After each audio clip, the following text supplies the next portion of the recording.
Yo, what's up? How's everybody? How is everyone doing? Guys, let me just do some sound checks. Give me 1 second.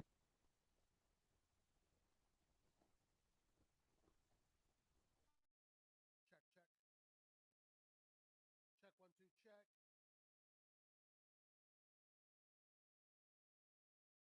Check, one, two, check. Check, check, check, check.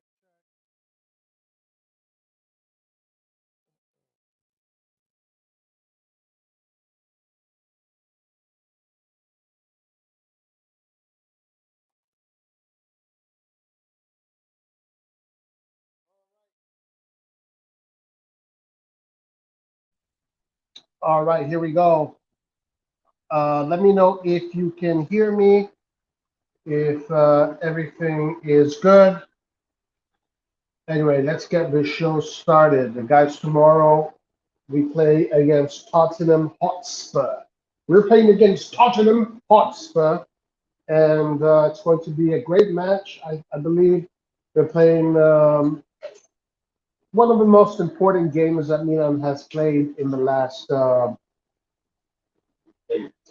years. Who knows? It has to be the most important game that Milan has played in the last probably 12 to 13 years. I'm pretty optimistic about tomorrow. I'm liking our chances against this Tottenham. This is not a strong Tottenham. It's not the strongest team that we could have been facing out of the possible ones that we were drawn against. We got lucky that we probably ended up facing maybe the weakest one. Tottenham does, of course, has some very good elements in the team, such as the various star players. But out of all the teams that we could have faced, definitely this was the luckiest draw that we could have got. Milan, on the other hand, obviously, as we all know, is going through a moment of poor form in this current moment. It is what it is. What is up, my man, Red Devil Studio? If you want, Red Devil, you can join if you want. I'm gonna put the today only members are allowed to join. Only members. I'm gonna put the link in the members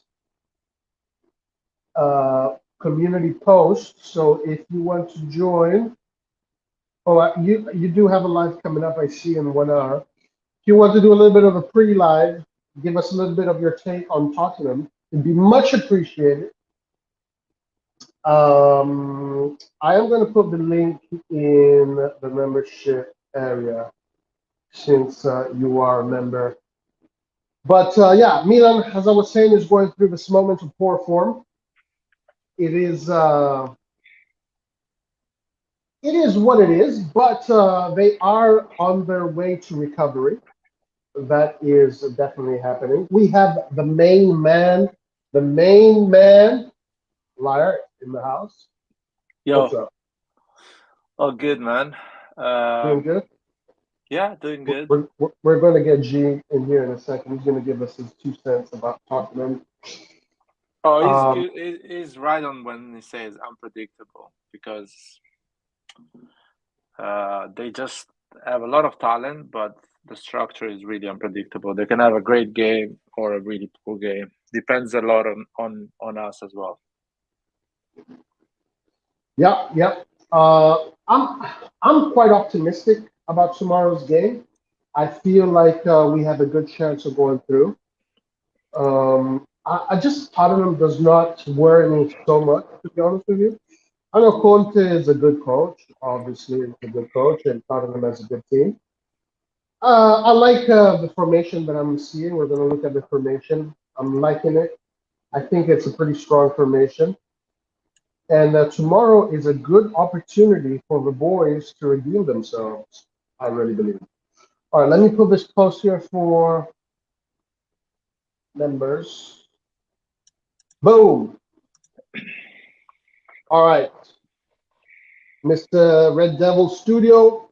The link is in the members community post. Join us for the. I know you're going live also in about an hour, but join us for a few minutes to give us your 2 cents and say hi, man. It's been a while. It's been a while since we haven't spoken. It's been a Right, while, yeah. right. How's life in sunny London? Sunny London.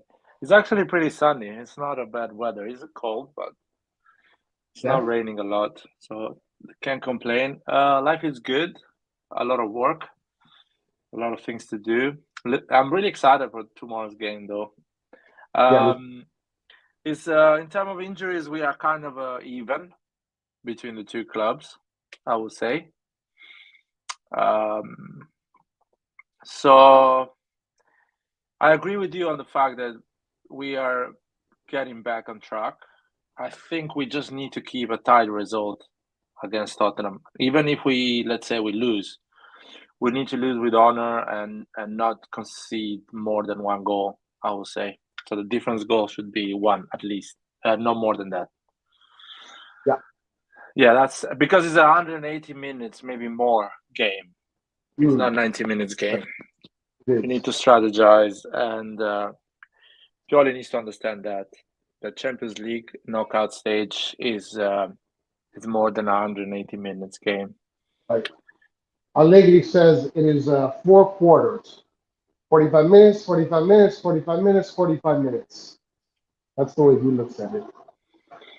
It's a fucking NBA game. Right. Maximilian Gorin says CDK never disappoints in the Champions League for Club Brugge. Hopefully he will get a chance and take it. Mr. Pioli did say, he did talk about CDK in his press conference, which I saw today. And by the way, Pioli has no voice. So I think he's been shouting his ass off for 3 days because he literally sounded like this, blah, blah, blah, blah. Like no voice. But he did say that CDK in this new system is basically an attacking midfielder on the right. Let's see, maybe we're going to see him tomorrow. We do have some probable formations that we're going to go through, and we're going to talk about them player by player. A lot of people are upset, like a lot of people are upset with these names. Like, what are we going to do? What are we going to do? All right, let's look at this formation. So essentially, it is a 3-4-2-1. Pat Arusano, the second best goalkeeper in AC Milan, is there. Kalulu, Kaya, Tomori, the three defenders. Let's just start with that. So a lot of people are talking about Chow. Why the fuck is Chow not playing? Chow is the best thing that has ever happened to this club. Chow is the best defender that world football has ever seen. Chow is the re-embodiment of Baresi, Maldini, Sergio Ramos, Piero, and all the best defenders in the world. How come he's not playing? Why is Pioli so stupid not to play Chow? So what do you think, Ryan? I mean, people are obsessed with Chow recently. They think he's our best defender, basically, in the squad, and he needs to play every game. I'm like all our defenders right now are at the same level. I will say some of them can bring a bit more because we've seen them perform better. So we are waiting for them to have that game that is better than the one before. So it's a defense of three. I would say Kier, Tomori, Kalulu is a good lineup. I don't know Tomori in what condition he is, but I would say it's a good one. It's not bad. And by the way, if you put Chow in there, it's still good. You know what I mean? It's not like it gets worse or much better. The level is the same. I don't think the difference for that game is gonna be the difference between Kier and Chow. I think there is much more in that game than just that. So I'm happy with that choice. Hopefully Tomori is in a great shape. We have a Red Devil suitor here, G, the man himself. Yo, guys. What's up, G? How you doing, my friend? It's What's good. going on? Long time. First of all, am I coming through okay? Yeah. Yes. Good. Okay, that's okay. Yeah, because I'm having some computer. Yeah, no, it's been a long time, man. So it's been good. So, a lot has happened in Syria. I've been watching Milan, and it's the league is a bit. I think Napoli have got it. I'll be interested to see what react back to the Serie A predictions at the beginning of the season. I don't know whether anyone called Napoli winning the Serie A. No, I did. I did. Did you actually? Boy, Well, did you? no, let me be clear. Let me be 100% clear. Okay. During the Mercato, no. But after the Mercato was closed, yes. I called Napoli. Okay. The last time you came in the live, I think Milan was flying and Man United was on the ground. Now it's the opposite. So things change so quick, man. In football. They do. You know, so like it's bad. And this game, I think, against Spurs is going to be very interesting because both teams are not in good form. You can say shit. Yeah, you know, they are, I guess. You know, it's. I mean, Spurs are a very weird team because they go away to Manchester City, and they or I think they had them at home. Sorry, my bad. And they beat them, and it's like, oh, okay, Spurs can do it, and then the following week they get destroyed by Leicester away, so. Even in the Champions League, they were very inconsistent in their group stage. So, if I'm honest, I can't really call this game. I mean, I think is it in Milan or is it in London first? It's Milan. It's in Milan. It's in the Devil's Den. I would like to think that based on the home advantage, that Milan should be able to beat Spurs. I mean, I don't know whether the Conte influence will be there. Obviously, having been the Inter Milan coach and stuff like that, whether that may affect things. But yeah, well, I'd give it a slight advantage to Milan. I think based on the fact that it starts at home is what I would say. Yeah. What is your opinion on Tottenham so far in the EPL? Not in Europe, not against Serie A, against Italy. In the EPL so far, how do you see Tottenham in the EPL this season so far? Yeah, I mean, it's like I said before. It's like they've just been inconsistent. They can destroy a team, and then they can be destroyed. Like there's no even though they're fifth in the Premier League, I don't think anyone really thinks that they're going to get top four or win a trophy this season because of how inconsistent they are. So I can't. That's why it's difficult because I can't. If they play at the weekend, I can't predict whether they'll win or lose. They could. There've been games where they've been ahead 2-0, only to then concede 2 goals and draw the game. There've been games when I think, for example, a good example was when they played against, obviously they haven't had Leicester. They went ahead, did well, then conceded 4 against them. And then conversely, so there've been games where they have gone down and then they've gone on and win the game. I think it was against I'm trying to remember, was it against Nottingham, I think. So when you look at them at the table, you think, oh yeah, that means that they must be doing well. They must be doing okay. They're fifth, they're not sort of. But actually, when you look at how, if you watch Spurs, they are just a inconsistent team. So I think they've lost many games. Yeah, that's what I'm saying. Exactly. So, and even some of those wins were in a lot of those games they were actually down or behind. So, I guess what I would say though is that like defensively they're crap. Defensively they're awful, and I think they are the team that conceded the most. No, well, in the top 16. Yeah. No, actually, Leicester conceded more. But they're one of the teams that conceded the most. And I think that I think it's Bentancur. I think Bentancur is injured for the rest of the season. That's a huge blow. A huge blow for Spurs. So based on that, because he's actually been one of Spurs' better players. So and on top of that, I think their keeper Hugo Lloris is also out pretty much to the end of the season, and Fraser Foster, who's second, is crap. He's not good. He's really not good. So we have a similar problem with Tottenham signing our second goalkeeper. He's miles away from the first goal. Jeez, man, it's you. I can't call this game. It's just both teams are just both teams are just bad. Yeah.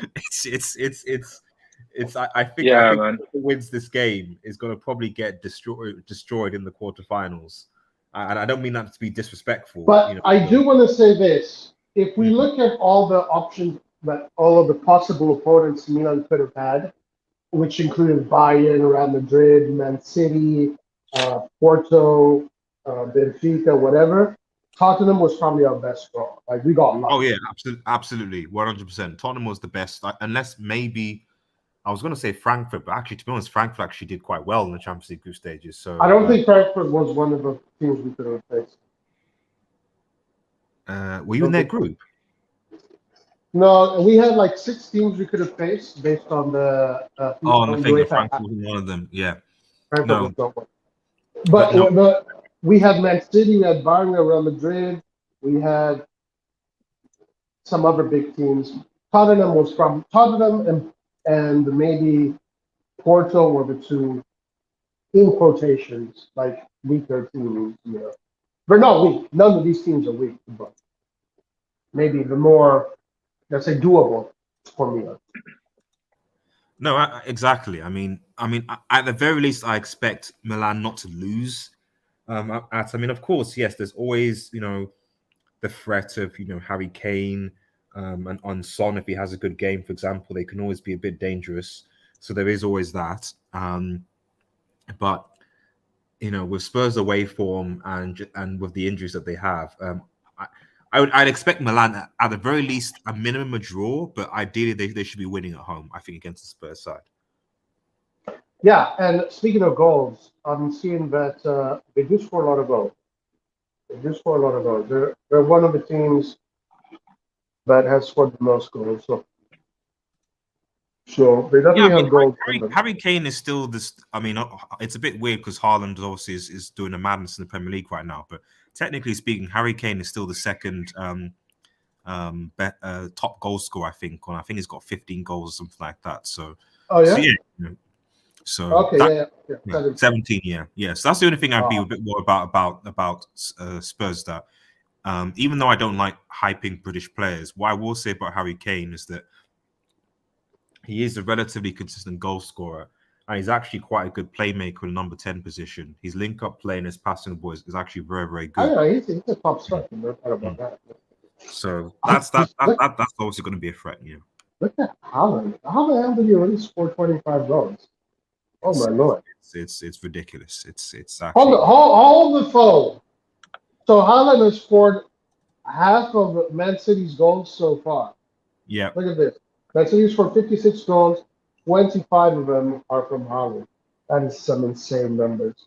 If you want to know another fact, Haaland actually has more goals than the entirety of the Chelsea team this season.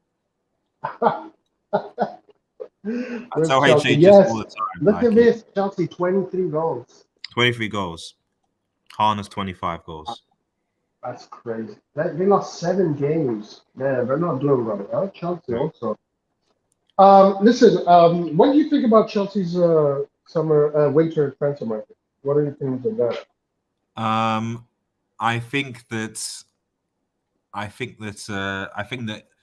I mean, I'm not a Chelsea fan, and obviously United have got are doing their own thing, So, but from what I've seen from Chelsea fans, if it was me, if I'm spending about 700 million in a year, I'm expecting to at least not be in 10th place. That's I at very least expect to be in a European position and have a trophy. Well, I don't expect this to be in 10th place, which is where Chelsea are right now. Cool. Thanks to Liverpool, I think, who are winning right now against Everton. Chelsea are 10th, I'll bet only how many points are they away from Brighton? 4 points, so they could still.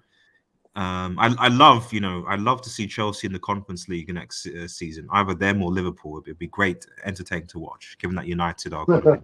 The banter, you're gonna enjoy the banter. Oh yeah, of course, banter videos, all the rest of it, So there's a lot of. I'll be begging to go on a lot of channels to give my thoughts, but yeah. I think that I think Chelsea are going to be banned for FC for some time, because I mean you can't spend £700 million. I mean, listen. For our standards in Serie A, if you spend 700 million pounds, I'm expecting to win the Champions League 3 times in a row, the Serie A, and all of that. You know, so I see what you're saying. I definitely see what you're saying. I want to address this here in chat and bring in Larry and Mandel as well too. I don't understand why Tomori should start when he just came from injury, and I'm not ready to watch a Perisic and Calabria duel.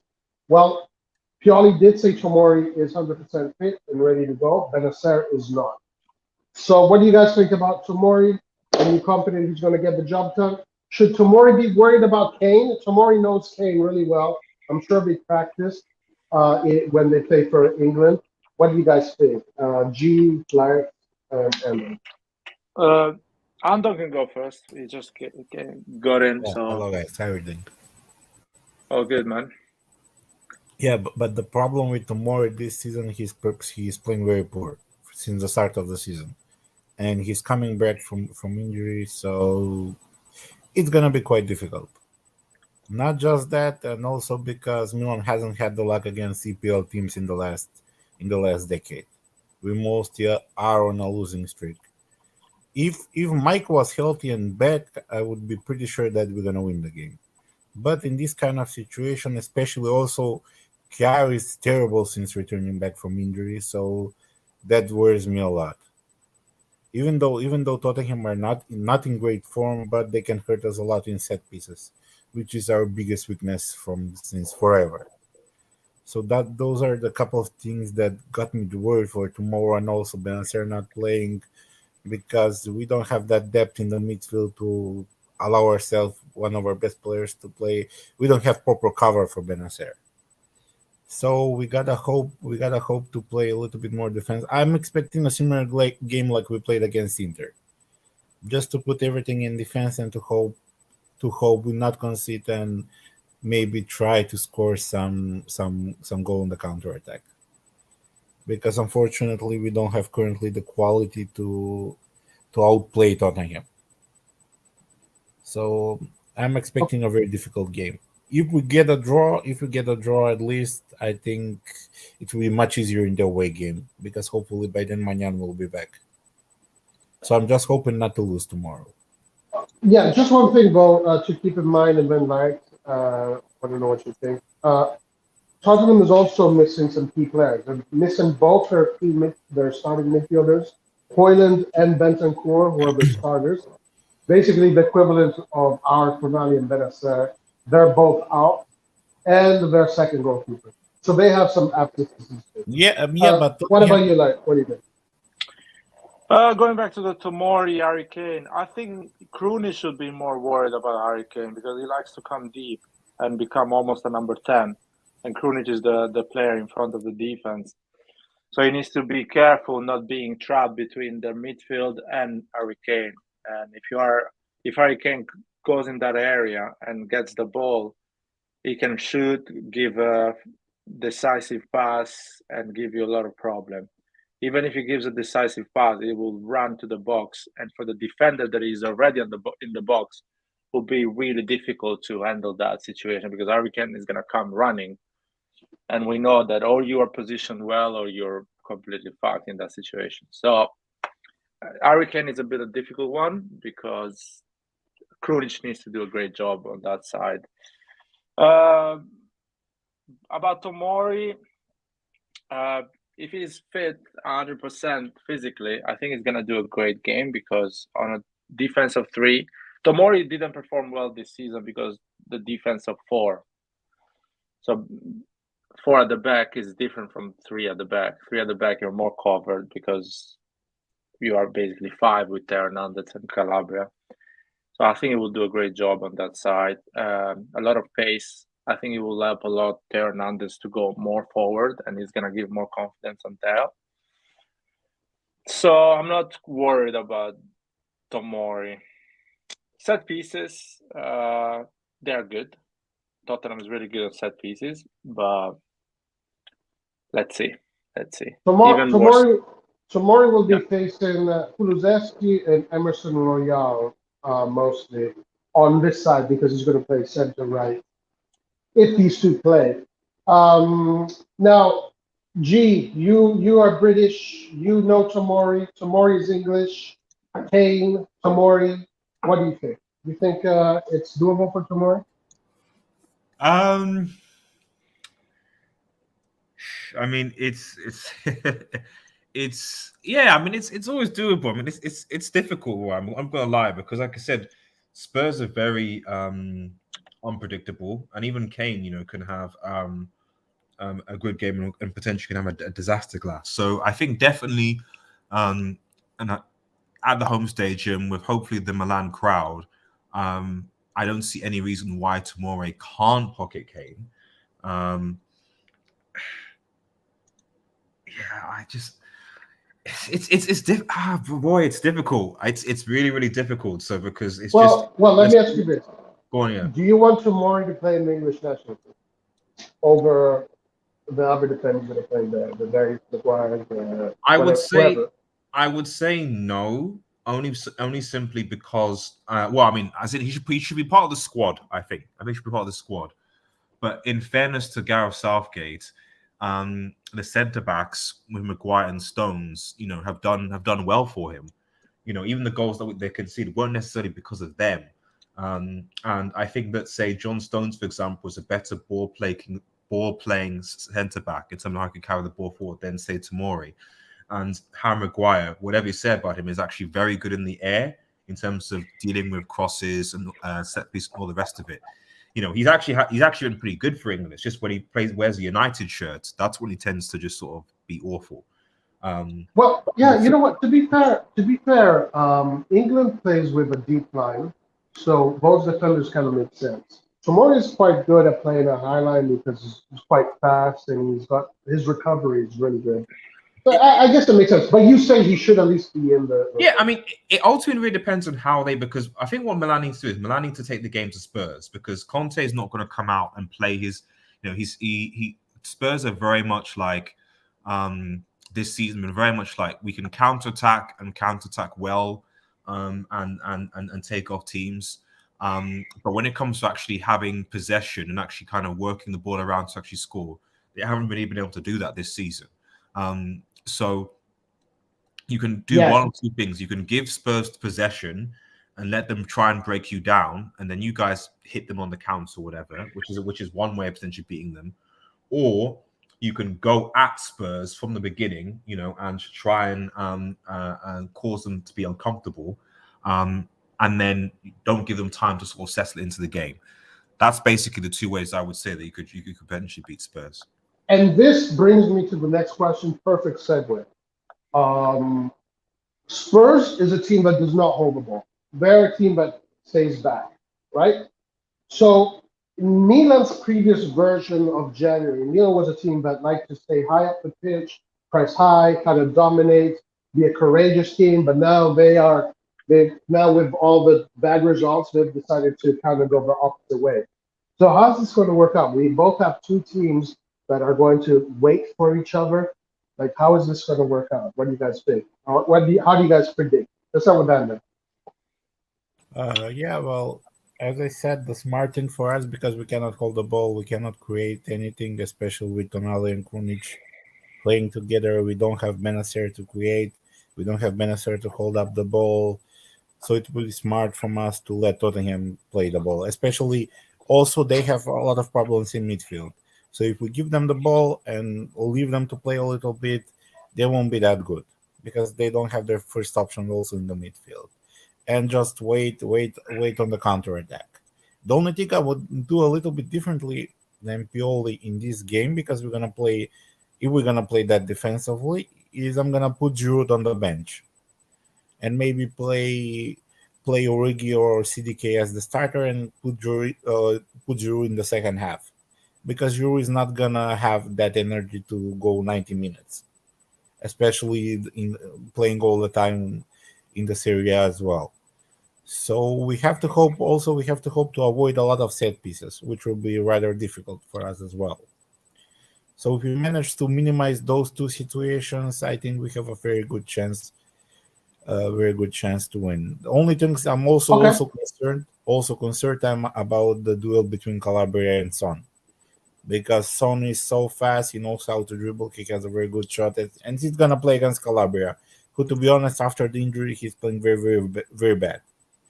So that's why I want at least Pioli to rethink and play Salamakers on that role, because first, Salamakers was our best players in the Champions League this season. And also in the last game that he played, I think the wingback solution suits him the most. It's his natural position, and I think he can battle Son much better than Calabria. Maybe put Calabria in the second half, but let's see tomorrow. Okay. All right. So you say keep talking about the ball. Like, what Yeah. about you? What do you think about this? Since both teams now are approaching the game in a similar way, how would you? I think Tottenham is going to play counter-attacking football. So, and the build-up is going to be from deep, like from the defense. But one thing that I want to see is they don't have the first goalkeeper, so the build-up changes when you don't have your main goalkeeper, because the goalkeeper is a crucial part of that build-up. So maybe Conte is going to be scared of doing that deep build-up like he used to do with Inter, a bit like what the Derby does with Brighton. So I guess it's gonna be. I think we have a chance here. We have a chance. It just we need to be convinced what we do. If we see deep, we need to see deep properly, and wait for them. On the other side, I think they are the team that lost the ball more often than anyone else in Premier League in defense when they try to build up the action. So I'm tempted to go and press them. I'm tempted to go full on and press them properly, like we know how to do or used to do. So Yeah. my heart says go and press them because they're not so good and they're in a bad moment like us. Go and press them. We still have one extra defender, so at least go and press them with Diaz, Leao, Giroud, and the wings, Theo and Calabria. And ask maybe Tonali to be more conscious with Krunic. But sometimes we need to go and press them. And hopefully they will suffer San Siro because they are not well known for being extremely ruthless at European level. So they suffer these big stadiums. So I will go for it, man. I hope we go for it. I'll say. Yeah, I tend to agree with you there. So now, of course, G, you know this team well. So I don't know how well you've been following Milan in this past month, but Milan has kind of changed their approach. Do you agree with Larry? Do you think Milan should kind of abandon this approach that they've been taking, which is wait for your opposition? They should attack Tottenham because Tottenham is not a team that holds the ball. Tottenham is a team that has 9 players behind the ball, waits for you and tries to catch you with the counter. I mean, that's why they have Perisic, they have players like Son, Kulusevski, etc., etc. I think it depends on what result you want to get. Because if you want to win the game, while I think you can do that for a bit of the game, I don't think you can do that for the whole game. Because at the end of the day, if you're gonna do that and let Tottenham have the ball exchange, because bear in mind, like because it's obviously, I know there are no away goals, it's not really a big difference, but Conte will still think that he will bet that he'll be able to beat Milan in London. So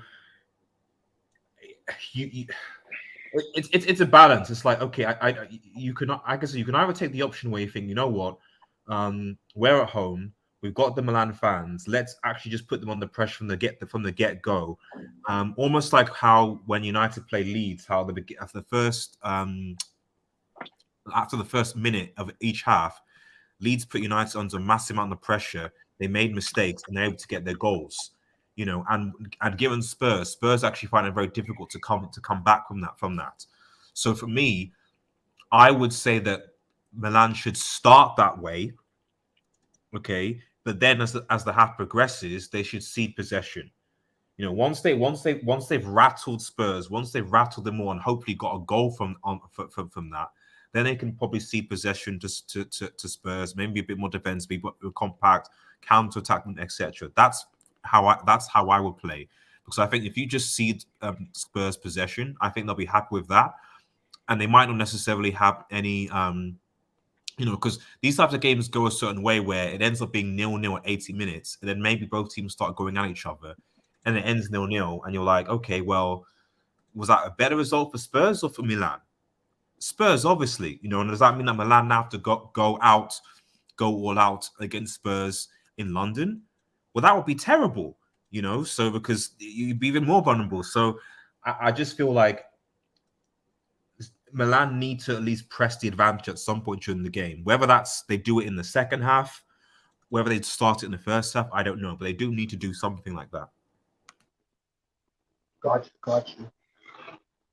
Yeah, it's going to be interesting. It's going to be interesting. It's going to be a weird game. It's going to be a weird game. Both teams have a similar approach right now, and I kind of agree with Laird. My heart says go for it. Just press them, and then read the game as it goes, like you're saying with G. So it's going to be quite interesting. I put a poll in the chat asking everybody what the percentages for Milan going through. So 10%, 50%, 75%, or 100%. G, what do you say? It's was there 50-50? Yeah. 50%? 10, yeah. 50, 75, 100. I would say 50, because I think out of all of the Champions League fixtures, this is the one that I definitely can't call. And I have a feeling that it's actually going to be, whoever wins this game is going to be because of mistakes. I think it's going to do what? Mistakes. I think that this is going to be a game that's going to be riddled with mistakes. As in one of the teams, whoever it is, Milan or Spurs, there's going to be a lot of mistakes that are going to happen in this game, and mistakes that are going to lead to goals. I would say 50-50 at this point. Right now, 50% is leading with 43%. What about you, Lars? What do you think? What does your heart tell you? What does your brain tell you? My brain tells me, I think it's 40% for us to go through, just because our form right now is awful. It's terrible. And as you explained few lives ago, our boys, they started the season trying to fight to get the title again, and it didn't manage to do that. So their morale is completely down. Tottenham started the season to finish top 4 or trying to be the outsider. So they're still on their objectives. So their morale is not so bad. They're still up and downs, of course. And they have players that play for a lot of players play for their national teams. They have a lot of experience, international experience. So usually these type of players, they kind of decide games when games are 50-50. So my brain says 40% for us. If we had Mike Maignan, I would say 70% for us. But we don't have Mike Maignan, and the goalkeeper we have right now, and Tottenham as well, we can concede goal for any situation. So we need to be perfect. And I don't see this group of players this week doing a perfect game. Okay. Adnan, what about you? 10, 50, 75, 65, 72. What is it? What do you think? Yeah, Heart and brain. I'm gonna have to agree with Laird here. I'm gonna say around 40% for us. Well, there's a couple of reasons for that. As I said, first of all, Tatarusanu is on goal. You don't know what kind of game you're gonna get from him. Some game he may surprise and play good, but the most of the time he does those terrible mistakes. Maybe not direct mistakes, but he's too static. He's too static, especially he doesn't come out on high balls. He doesn't collect those balls. He's too slow and even clearing chances, which I'm happy to see that the other players are starting to react to that in the last couple of games. All the defenders were starting to shout at Tatarusanu, so maybe that will help him a little bit just to wake up. And as I said, the thing that worries me the most are the set pieces.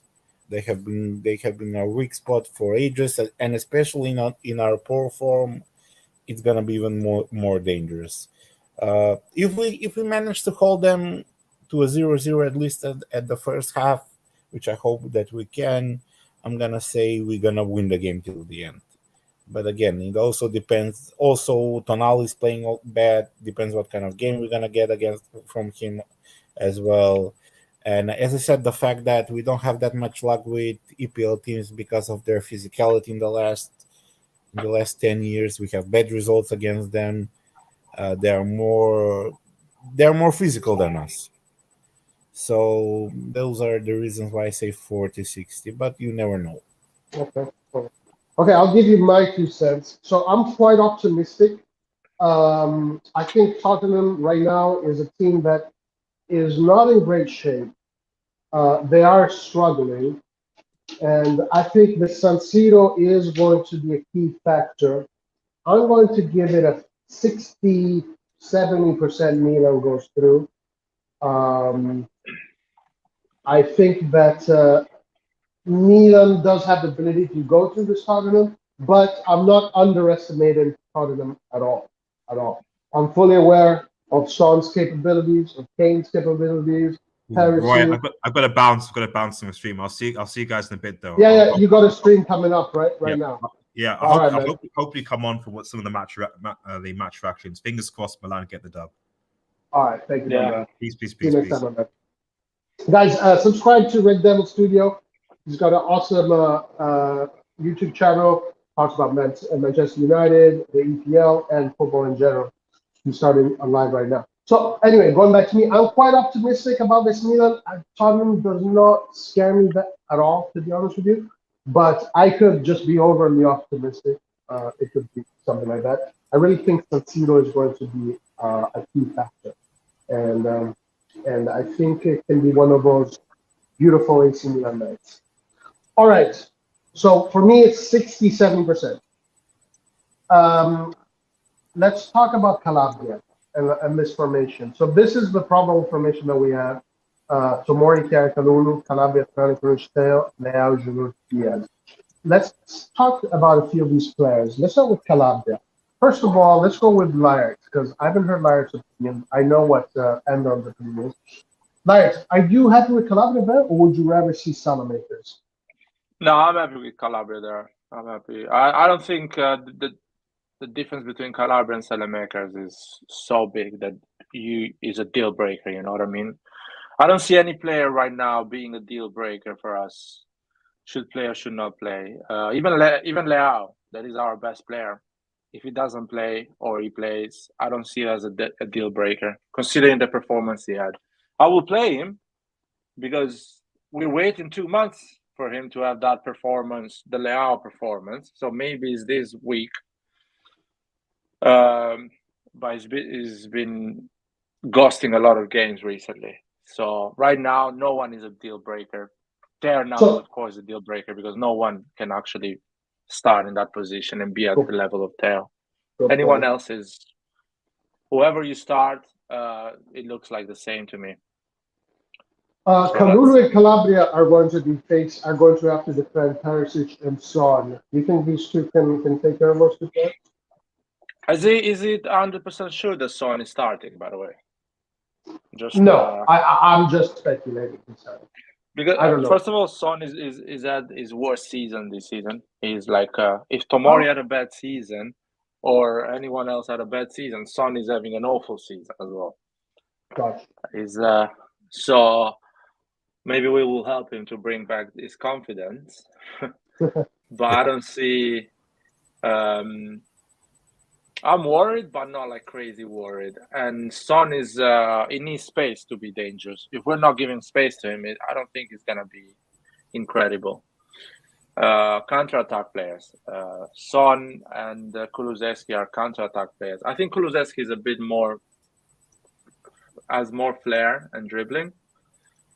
So maybe him can be a danger, but let's see. Especially because Taylor is going to go up and probably need space for Kulusevski. While on the other side, Kanulu and Kalada are going to be more conservative. So yeah, I can see Kulusevski being more. Okay, I already know. Andon already told us what he thinks about that position. So let's go to another position. Let's go to Diaz. What do you guys think about Diaz? Do you guys think Diaz should be started? Should it be Origi, Radic, CDK? What do you guys think? Well, you go first. Yeah, I think Diaz is perfect for this kind of games. He has good mobility. He can pass the ball. I think he should even start in this game. He can move around the field. He can cover a lot of ground. So I think he can be useful. As I said, the more worried I'm about is the defenders, especially Kjaer, because Kjaer has been very bad since returning from injury. Very, very bad. And tomorrow we're gonna see, and I'm sure tomorrow we're gonna see if we can count on Kjaer for next season. Because if tomorrow Kjaer has another stinker, that means we are losing a defender, another reliable defender for next season. So it's much more than just a game; it's a test. What I want from tomorrow, not to have any kind of injuries, and the team not to spend themselves too much physically, because we have I give more importance to the game against Monza rather than against Tottenham. Oh, okay. So listen, we're going to focus on that just after we talk about the fans. That's a good subject, actually. Larry, what do you think about what I said about Kjaer? Is Kjaer going to be a problem tomorrow? Should Chow be there instead? I'm assuming Kjaer is there because he's the more experienced one. He's the captain of Denmark. He's a big player for Milan. We know he's not going through a great moment of form. But do you think Pion is making the right decision of putting Kjaer there? I think I hope I'm right. I hope he's making the right decision. I hope Kjaer does a good performance. I would say I think Kjaer is getting better and better in terms of his condition. More he plays, and more he gets in a better condition. And I don't think he had such a bad game recently. I mean, considering that everyone had bad games. So I don't see why Andon says he had a stinker. It slipped in a game, which that can happen to everyone. I think Kjaer had a normal game. The last two games he played, the derby and the latest one against Torino, he had a normal game. Nothing bad, nothing good. So. And what about Diaz? Diaz is one of your guy, your boy Diaz. Do you think it's the right decision? Yeah. If you want to go on a counter, I think is the all option we have in that position is the best one at the moment, because CDK is not in great form, and Messia, Selemakers don't have that quality to break the lines and start a counter attack. And I remember in the second half against Torino, Diaz started a few counter attacks, turning and giving the ball to Leao or on the right. So hopefully he's gonna have a good game. But I'm counting a lot on Origi and Rebic for the second half. Yeah. I think they can break the game in the second half, because they can run beyond the defenders, Tottenham defenders, and create some danger. So let's see. As G said, Tottenham is not incredible defensively, so they make a lot of mistakes and they forget the man and things like that. So in the last 20 minutes, they will be tired and less focused. So maybe who's coming from the bench, Origi and Rebic, can be decisive. So let's see. Yeah, hopefully. Okay, guys, before we keep on going, like the stream. There's 28 people right now. Click that like button. If you're a real Milan fan, you click that button. If you're not a Milan fan, you're an Inter fan, you're a Juve fan, you're a Tottenham fan, you don't click that like button. so then you are useless to us. Click that like button. Be useful to us. Be useful to the cause. It brings luck, and damn it, just fucking do it. It's free. What the hell is wrong with? Why do we have to always fucking beg you to click the like button? Why? I'm ready to stop doing this shit. I'm serious. I'm ready to stop. We should just close this channel. We should just fucking close it. It's unbelievable. I wish we could have seen who is actually not liking it, just to kick them out of the live. Yeah. No, I know there's kidding. people, Just but kidding. no. There's people that are listening and not liking, or that are. I don't think they're unliking because I check the thing and we barely get any unlike. But it doesn't cost you I can anything. see Antonio. I see Antonio in the chat. For sure, he didn't like the live, man. Unbelievable. Saif Najar says Diaz has personality. He's my pick for the man of the match. A small guy with big balls. I really hope Diaz is going to have a good performance. One thing I'm seeing about Diaz, guys, is that Son and Perisic, if Son is playing, like to push up a lot. So that probably means Diaz is going to have a lot of space in this area. What do you guys think? Right? Because Perisic is not a defensive player. You guys see Diaz having a lot of space? Because you'd imagine Perisic is one of these box-to-box kind of players, Son moving around here. So how is it going to work? It looks like Diaz might have a lot of space to work in this area. And it is a good area for Diaz. Diaz has performed really well when he played more on the right. Do you guys think that's going to happen or not? Or do you think they're going to cover him pretty well? I don't know. I think they're gonna cover well because they have Perisic is a guy that runs a lot, and they have three defenders. So there is Ben Davies, Perisic, and Son. So Son is gonna go on a 1v1 with Calabria, Kalulu. Perisic is gonna be on a 1v1 with Calabria, and whoever is gonna stop him, maybe Krunic or Diaz on that side. And Ben Davies has to deal with Diaz. So, and Krunic does not go forward. Calabria maybe can help Diaz to go forward. So see, they're a bit more healthy on that side. I want Diaz to go in the middle. I want Diaz to ignore the right wing side. To let Calabria. I want Diaz to let Calabria deal with Ben Davies and Perisic. And go in the middle and break the lines between the two midfielders, the two deep midfielders. I think he will drop a little bit more, Diaz. He won't be. He's gonna play more in the midfield. It's gonna be more like 3-5-2 rather than a 3-4-3.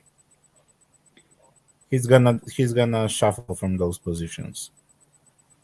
You think he's going to drop here in this something area like here, that? Yeah, in that area. Yes. No, at the right side. Yeah. I think he's gonna do more like that rather than just to play. But if he does that, you better play Selemakers in that position because Diaz is not gonna do it well. I want Diaz to go in the middle. If he goes in the middle, basically the two midfielders, they don't know what to do because he's gonna be a pain in the ass on the two midfielders. And I think he can do better in the middle. And Diaz has that body type that he can. Yeah, but a bit more forward. Well, listen, so I don't want Diaz to go back on the line with Krunic and Tonali when we don't have the ball. I want Diaz to be as a number 10 in front of the 7 and the 6 of Tottenham. But let's remember this, guys, that when we don't have the ball, Calabria and Theo are on this line. So I'm assuming Leao and Diaz are asked to cover it here. Yeah, I hope. Something like this. I hope, because if that does not happen, we're fucked. I will let Leao be on the number 3. Leao be on the number 3? Yeah, between the 4 and the 3. So let's say the 4 goes up. So you're saying when we defend a 5-3, 5-3-2. Yeah. But when the 4 goes up, see the 4, the Tottenham 4, he's gonna go up. I want Leao to be between the 3 and the 4. somewhere Yeah. here. And Diaz the same. Between the 8 and the 5. But then we're leaving So a lot of space on this end. But you have Kalulu and Calabria both. Calabria is not going to go in the same line with Kalulu. They're going to be interchangeable. Well, against the last game, when they're defending, they're all 5 at the same time. When they're being squashed, they're all at 5 at the same time. Let's see what happens. I'm curious to see how the defensive setup is going to look like when we are all behind the ball. I hope it's going to be quite balanced. Let's talk about Leao, guys. What the hell is going on with Leao? He's not renewing his contract. DiMaggio saying that he's the conversation between him and Maldini is good, that they are, but DiMaggio is confident that he is going to renew his contract. He's had a very poor January now. He had a little bit of a issue with Pioli with that whole Twitter thing. Pioli, when was it? Against Sassuolo, I believe. Pioli didn't play Leao, and Pioli said because with this new system, we need a player that is a little bit more central. Leao is not very good at being central. He's much better when he's on the wing, something that all of us in this channel have said.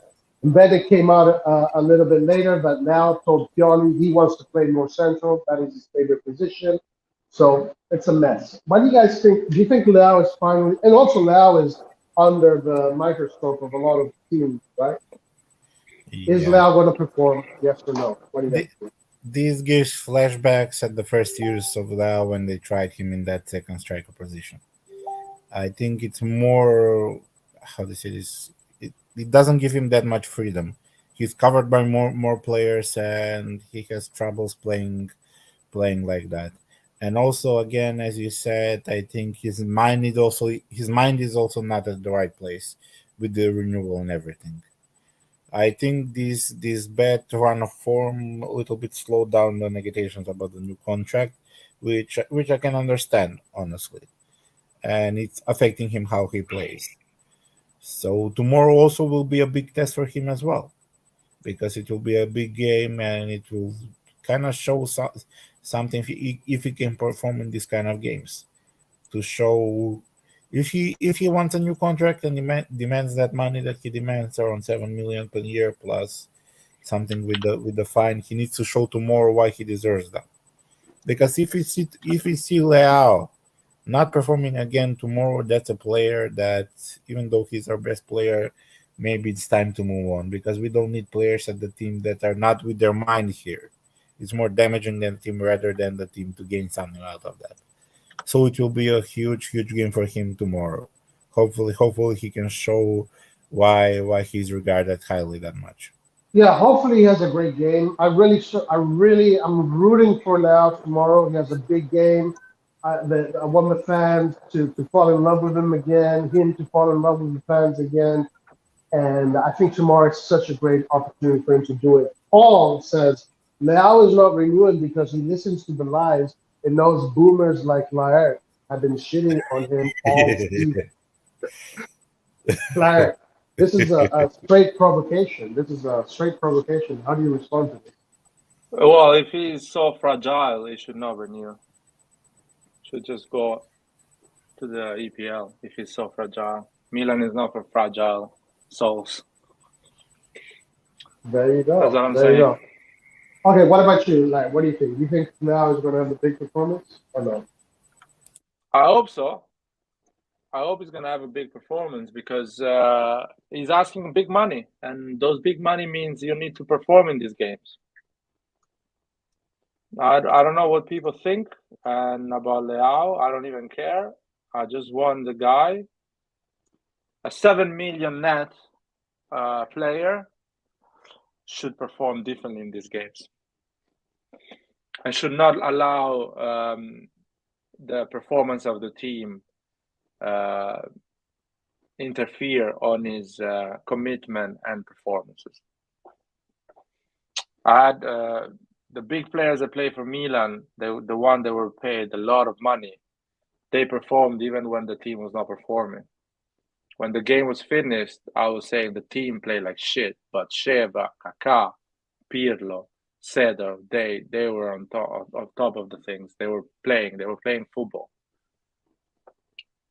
That's what I want to say every fucking game about Leao. The team played like shit, but Leao was incredible. He was doing what he had to do. Yeah. But I see people finding excuses about Leao.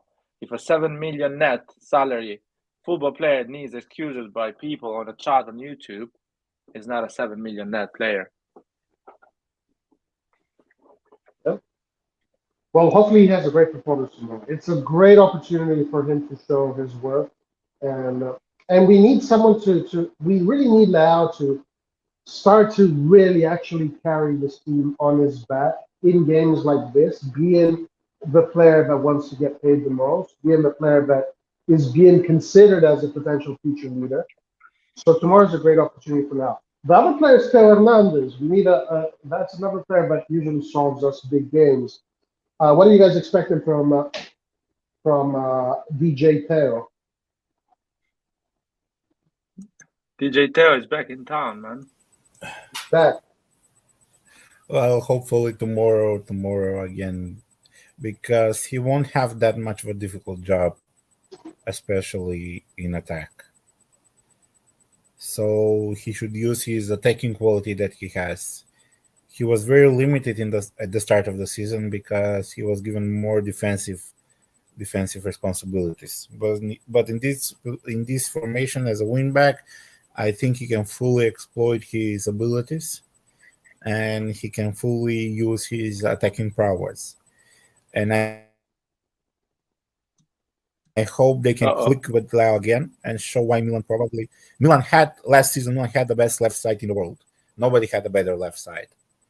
And I hope tomorrow they can remind us why was that for the whole season. Mm.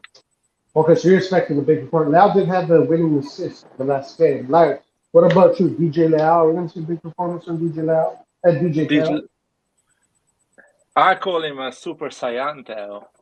He's blonde now. So he's when he gets blonde, he kind of gets back his superpowers. So yeah, Theo is gonna have a big performance because Theo he likes big games, and he's not afraid. He's a bowler on that side, on the mental side.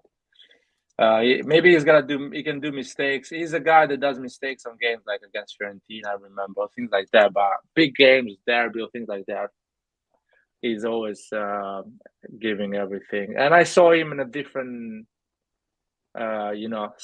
state of mind the last game against Torino. He was one of the few that it was brave and trying difficult things. So I'm confident with Theo. The players that worries me is Leao on the two our big players. You know what I mean? But Theo is good. Yeah, you know what? You said something about Theo had a good performance. It kind of feels like Theo had a traumatizing experience in the World Cup after losing that final. Losing the final of the World Cup is a traumatizing experience. Of course, it is. It looks like he's kind of getting over it. He's kind of recovering. He's kind of coming back. I mean, this is just some speculation I'm seeing from the couch. But it does look like that is coming over. Because Theo did say that it was fucking unbearable losing that final. And it has been haunting him. It's been a psychological disaster for him. He did say that. All right, guys. Great news. And another reason why I've been telling all of the people that are worried about Milan not finishing top four, Mr. Simone Inzaghi tied against Sampdoria. 0-0, Inter lose points. Napoli at this point, 100% has won the Scudetto. Napoli is, I believe, 15 points above Inter at this point. But Inter lost 2 points.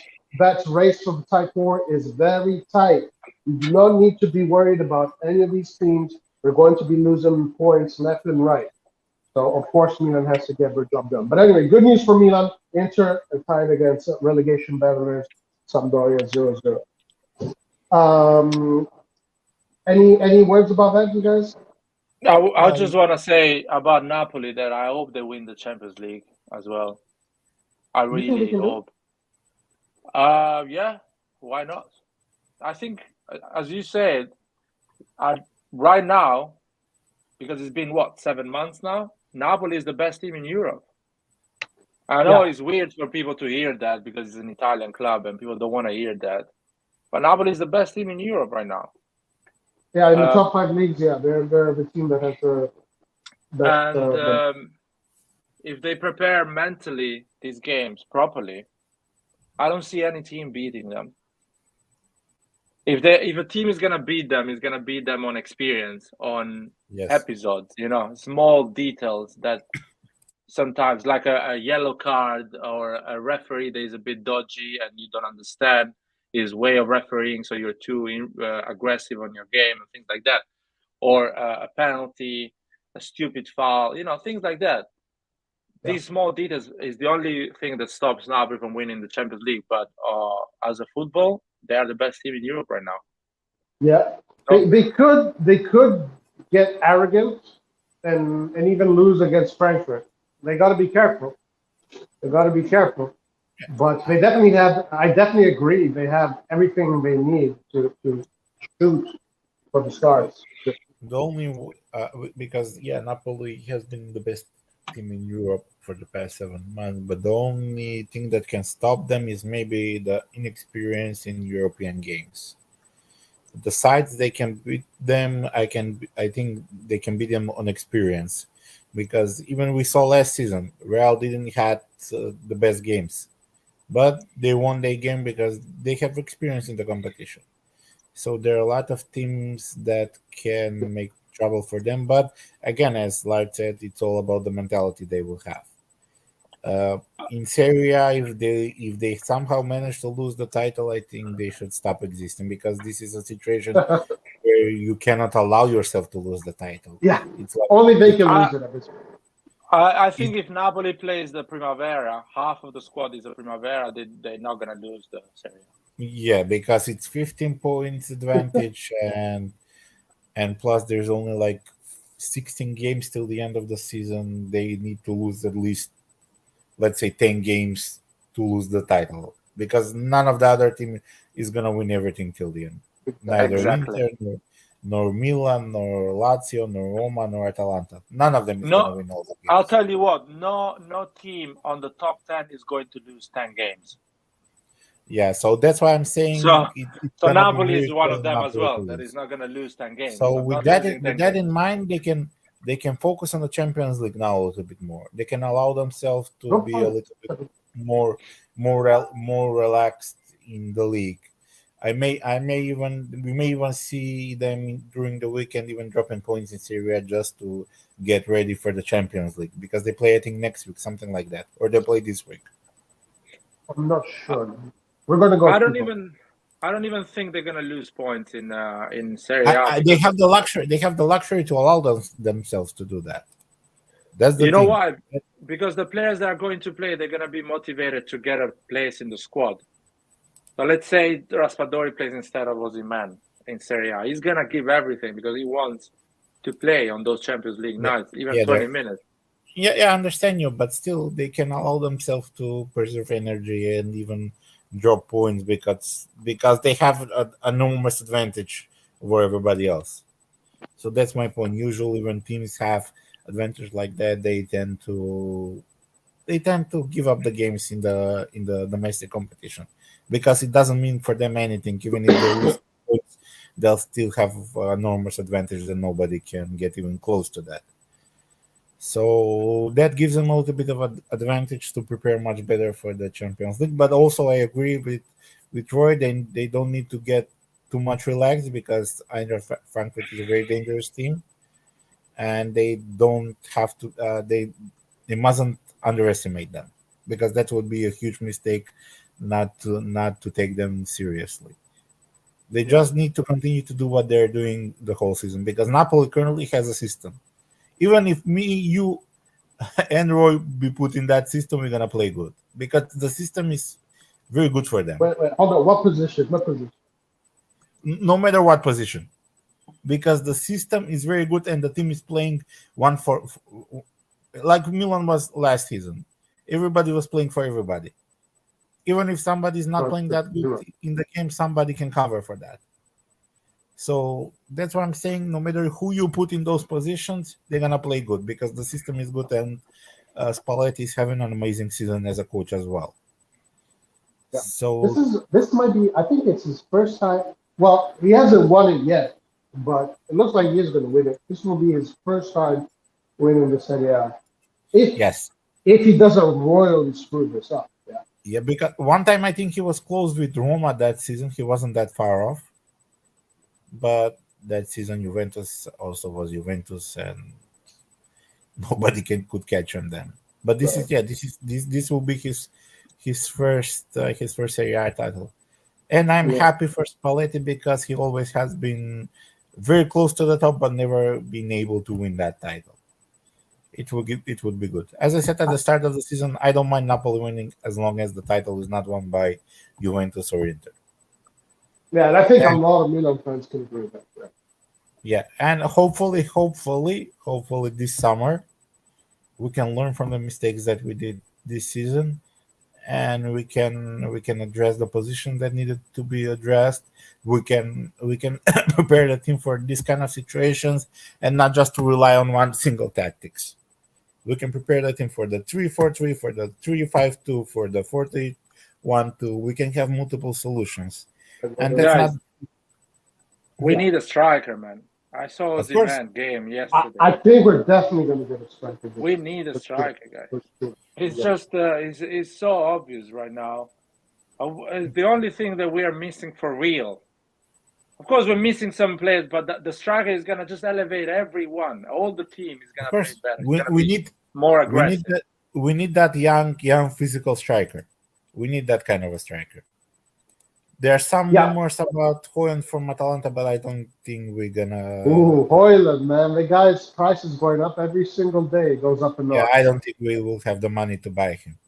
Laird was right about Hoyland when you called him out. Yeah. But I mean, I saw when you said Hoyland was really good. You saw his highlight. I mean, yeah, see it. This guy's really good.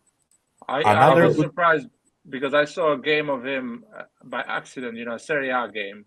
I was watching Atalanta at the beginning of the season. I was surprised because I thought, "Oh, this guy is good," and I checked the age, and he was 19, and I was like, "This guy is insane." So being good at 19 is one thing. Being good at 23 is another thing. And he was playing like a 24 years old player, so I was shocked. The annoying. He's one of his also his body is overdeveloped. Like he's already has the body of a mid-20-year-old, so he's perfect. He'd be perfect there. Okay, guys, listen, before we get into the other games of the Champions League, I want to finish with the last thing about our formation tomorrow. I want to know what you guys think about Giroud. Like, you've been very critical of Giroud. Do you think Giroud is going to have a good game? What do you expect from Giroud tomorrow? And we're going to finish with the formation of Giroud. So you go first, Light, and then go on. I was critical about Giroud the first half of the latest game we played against Torino. But overall, his season has been good. I mean, actually, him as a football player for Milan has been amazing. It's not his fault that he's 36 years old, 37 years old. It's not his fault that he's not that young striker that we want. Whatever he needs to do, he's doing it. So, and Pioli rightly so is picking him a lot of time because I guess it delivers. It delivers the goals, the movements, he's in the box waiting for the ball. So I'm not critical of the football player. But I would love to see Pioli resting him sometimes because even the other guys that are in the bench, they need some honest chances for them to grow and provide something to this team. If they're always in the bench, it's going to be really hard for the others to perform. Okay. So, guys, by the way, just before going to end on, Giroud in the Champions League this season has 4 goals and 2 assists. So 6-goal contribution in the Champions League this season, which is really good. And let's look at Serie A. In Serie A, he's got a 7 perfect 7 rating. He's got 7 goals and 4 assists. So that is 6. So he's got a 17-goal contribution so far in all competition. Not bad, not bad. Let me hear Arnold first, and then I'll do my. I don't know. What do you think, Well, Roger? Do you think Giroud is the right player? those are amazing numbers for a striker like Giroud. He's 36. What more can you expect from him? I'm not saying that Giroud is at fault for anything. I think more the fault is at Pioli rather than Giroud for overplaying him too much. I think if he rested maybe for a couple of games, he would have been in a much better physical shape because he was playing constantly for Milan. He played the full World Cup, and again after returning for the World Cup, he's continuously playing again. And he's 36. Even Theo, who is younger, we saw uh, some struggles after the World Cup that he's not physically 100%. But the thing about Giroud is he is a big game player, always has been and always will be. He performs in this kind of situation. When he is needed the most, he can find a goal to score. The only issue I have is the style of football we're gonna play because I'm expecting for us for tomorrow, especially to be more on the defensive side. And where it's on the defensive side, Giroud spend himself a lot. Yeah, He's gonna waste so much energy. So and that's when we play with a lower block, Giroud has to come lower, and we've seen that yes. his hold up play is not incredible. Yeah? Yes, so that's why I'm saying maybe it will be smarter for him to start on the bench, but definitely to play in the second half when he can bring that freshness from the bench and especially he can snatch some goal because probably him and Leo are the only two players that tomorrow can score some goals from out of nowhere, Well, especially. Paul is sure that Origi's going to score 2 goals tomorrow. So we'll see if Origi finally starts his goal. Guys, I have a question here before we keep on going to the Tottenham game. Paul says we'll end up with a Aubameyang. So there were voices today saying that Aubameyang is rejecting MLS offers because he wants to see if he can join Milan in the summer. Would you guys be satisfied with Aubameyang being this? He's not young, but being the striker that comes in to, revitalize the offensive, basically the replacement of Ibrahimovic. What do you guys No, thought of Aubameyang? if he's the only striker that comes, no. But if he comes with another young striker, yes. Because if he's the only striker that comes, we have only aging strikers, and especially in the last couple of seasons, he had problems with injuries, and also his behavior wasn't that great. And that's a lot of negatives to come in and to be added to the team because we especially need that young striker, that young physical striker in attack. And if we get Aubameyang, I think we're gonna, especially with the Origi staying, it won't work well for Milan. So under certain condition, yes, I would take him, but not under the current squad that we have. Even if he's the replacement for Ibrahimovic, Okay, so it's a we hard still no for need you. a striker. Yeah. All right, what about you, like? Are you against or for the idea of Aubameyang? I mean, if Ibrahimovic leaves, I don't mind him coming in. It's that means we have basically Aubameyang, Giroud, Origi next season. Hopefully, maybe a guy like maybe a guy like Colombo as well. But I don't know with these names if Pioli will pick Colombo one of a game or two. So I would say, but yeah, if Aubameyang comes in and Rebic and Ibrahimovic leaves, we cash some money with the Rebic and Ibrahimovic retires. It's still good. You have Aubameyang, Giroud, Origi, and you can add a young striker or a young left wing in the squad.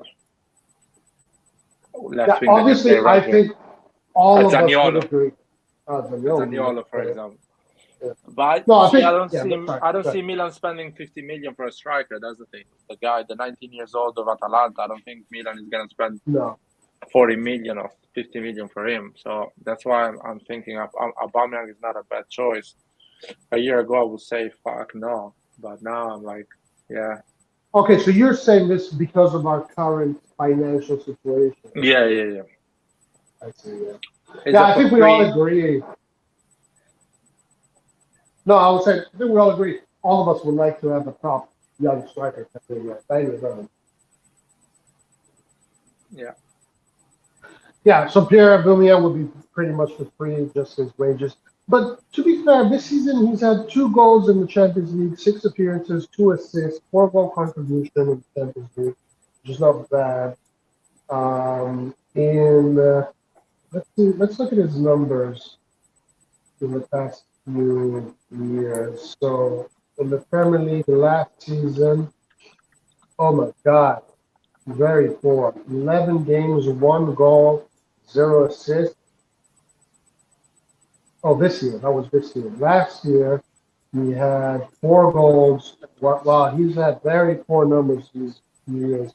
Maybe he's not the right guy, you know? Yeah, but I mean, Chelsea's having poor numbers as well, and he's not playing as a lot. that is a good point. Now, the year before, he had 29. The 2 years ago, he had 29 games played, 10 goals. That's not bad. 3 assists. But So, but listen, that's because the main trait of Aubameyang was his speed and how he's agently losing that speed, and he cannot use that to his advantage. So that's why even his numbers are dropping. He's not like a striker like Giroud that can play good in older ages. So that's the biggest problem that I have with him because he's gonna be 1 year older. He's not performing that good, and he's gonna just take a spot. If even if we don't have the money to buy a young striker, I would rather have Colombo occupying that position rather than Aubameyang because their input is gonna be more or less the same. But I would rather have Colombo growing under Milan than a returning Aubameyang.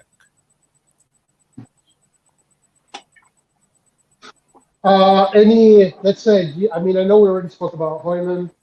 Any ideal strikers? Toyota's the same. No Uber Stroll. Ideal strikers like Marcus Thuram. Good shout out. He's free. Colomwani is too late. We had our chance. That's gone. Colomwani now is 100 million. They offered us Colomwani for like pennies in the summer. We said no. Noah Okafor is one of the possible players. Yeah. Armando Broya, Larrett's boy, 45 goal. Armando Broya, you got an ACL. We'll see how long that takes. I'm not familiar with Noé Sopenda and Matthews Cunha. Out of these names, Marcus Thuram for me looks like a good choice. I'm not too shabby on that idea. What do you guys have any particular names besides Hoyland that we already spoke about? Broya number 1. No, from these players, I think we should focus because we don't have that much money to pay a player. We should focus on Thuram because he's gonna be on free. If we are smart enough and to be able to beat Inter to Marcus Thuram, that would be amazing because we're gonna have that younger striker that could play at that position. Besides him, Lois Openda is not a bad shout. He's having an okay season in France. He plays for Lens. He's young, he's strong, and I would have taken also Broya as well, but I don't know how he's gonna return from that ACL injury. So Or when? and when as well, yeah. So my first choice will be Thuram, Yeah. especially taking What, consideration our financial situation. what about you, Larry? What do you think? Any particular names? Center forward. I still want Armando Broya because there is a chance that we can get him on a loan with option to buy, which is a perfect formula for us. Because if he comes on loan with option to buy, we can test him for a year. And if the guy likes the Serie A, likes the group, and plays well on Pioli's system, is going to be a 22, 21 years old striker that can just improve. And he has the type of he plays the type of football we are looking for.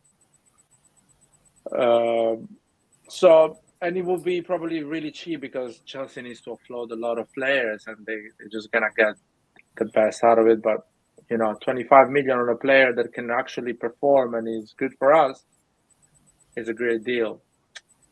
Other names, I like, of course, the Atalanta player or the Danish guy.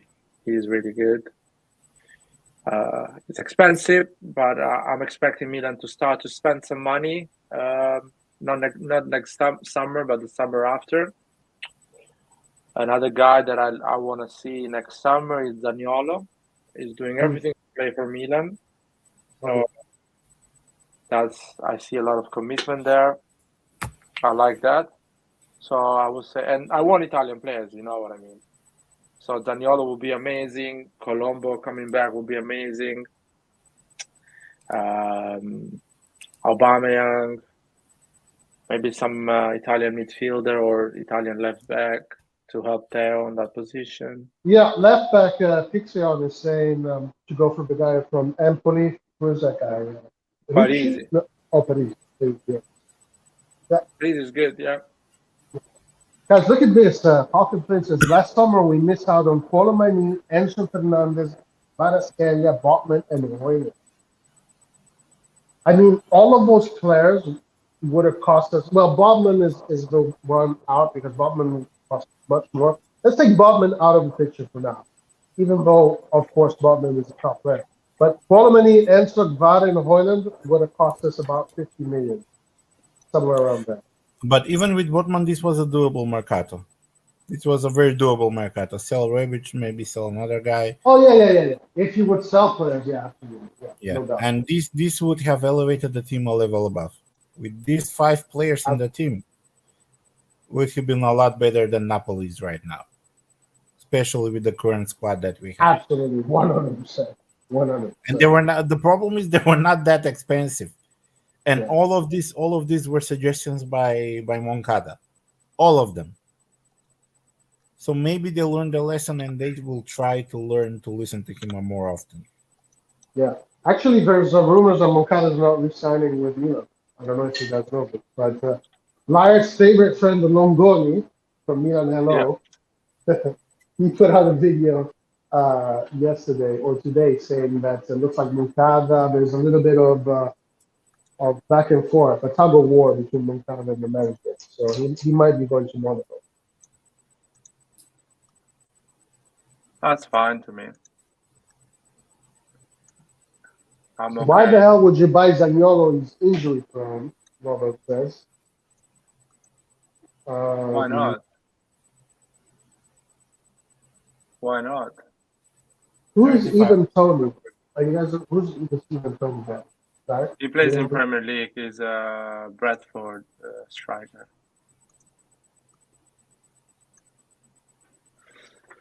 So I will. Yeah, go ahead.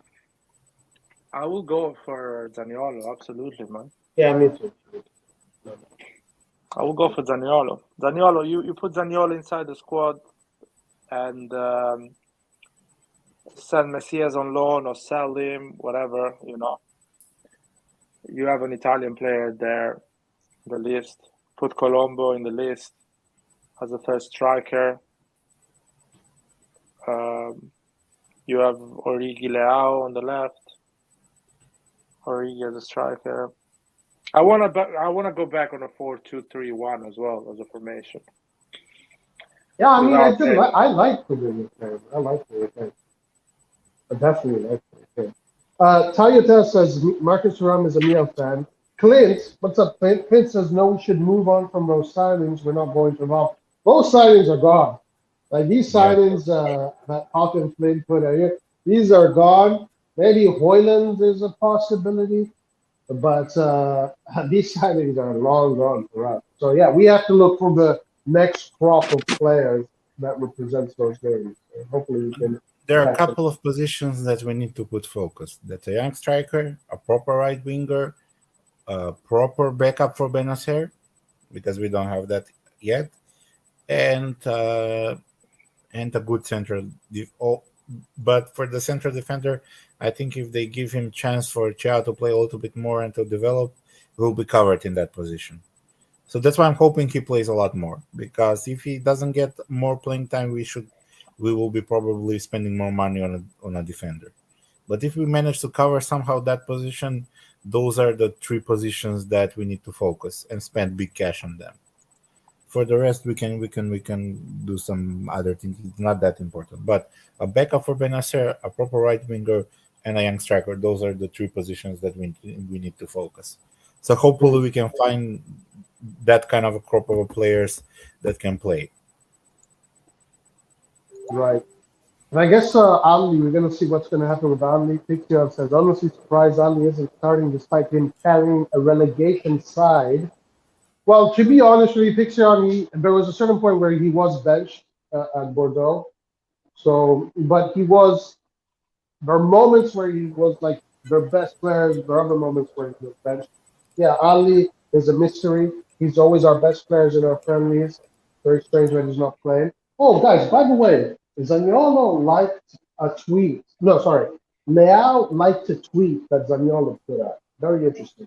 About they're because friends. of the, Leao and Zaniolo are friends. Yeah, they're. okay, I think Leao was excited about the prospect of Zaniolo. For sure, 100%. And it's sad. It's sad because you need to, cultivate the enthusiasm these youngsters have in our squad, and sometimes you need to bring Sometimes them. sometimes it's something like Zaniolo energizes the enthusiasm. Yeah. I don't know. We don't have money. We're broke. Yeah.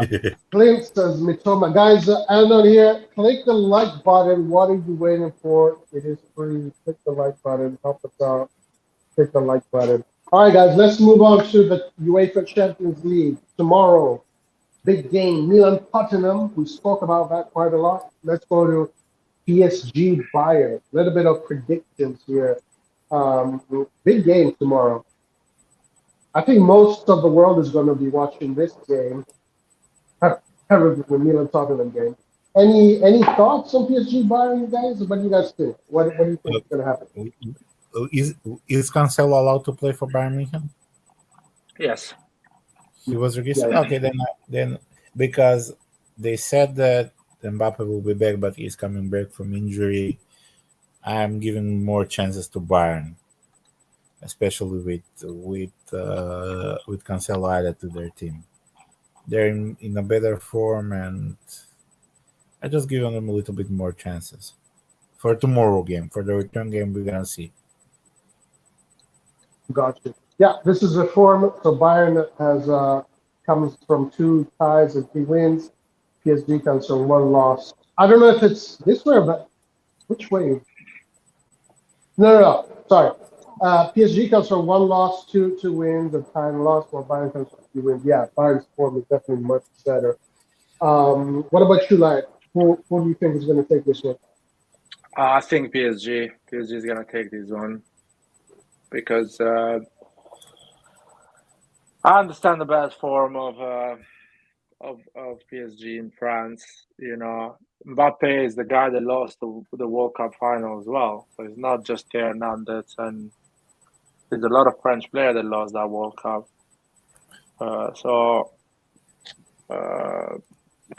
Neymar lost that World Cup and other players. So let's see. I think PSG is going to win it. They're going to get back in form and beat Bayern. I think Bayern is really fragile recently. So okay, so you're saying PSG is going to win this game or going to go through the group? They're going to win this game. Yeah. Okay. You guys want to? Let's wait till the next game to see. Okay, so PSG goes this game. Let's look at the other games coming up on Wednesday. Then we have Club Brugge against Benfica.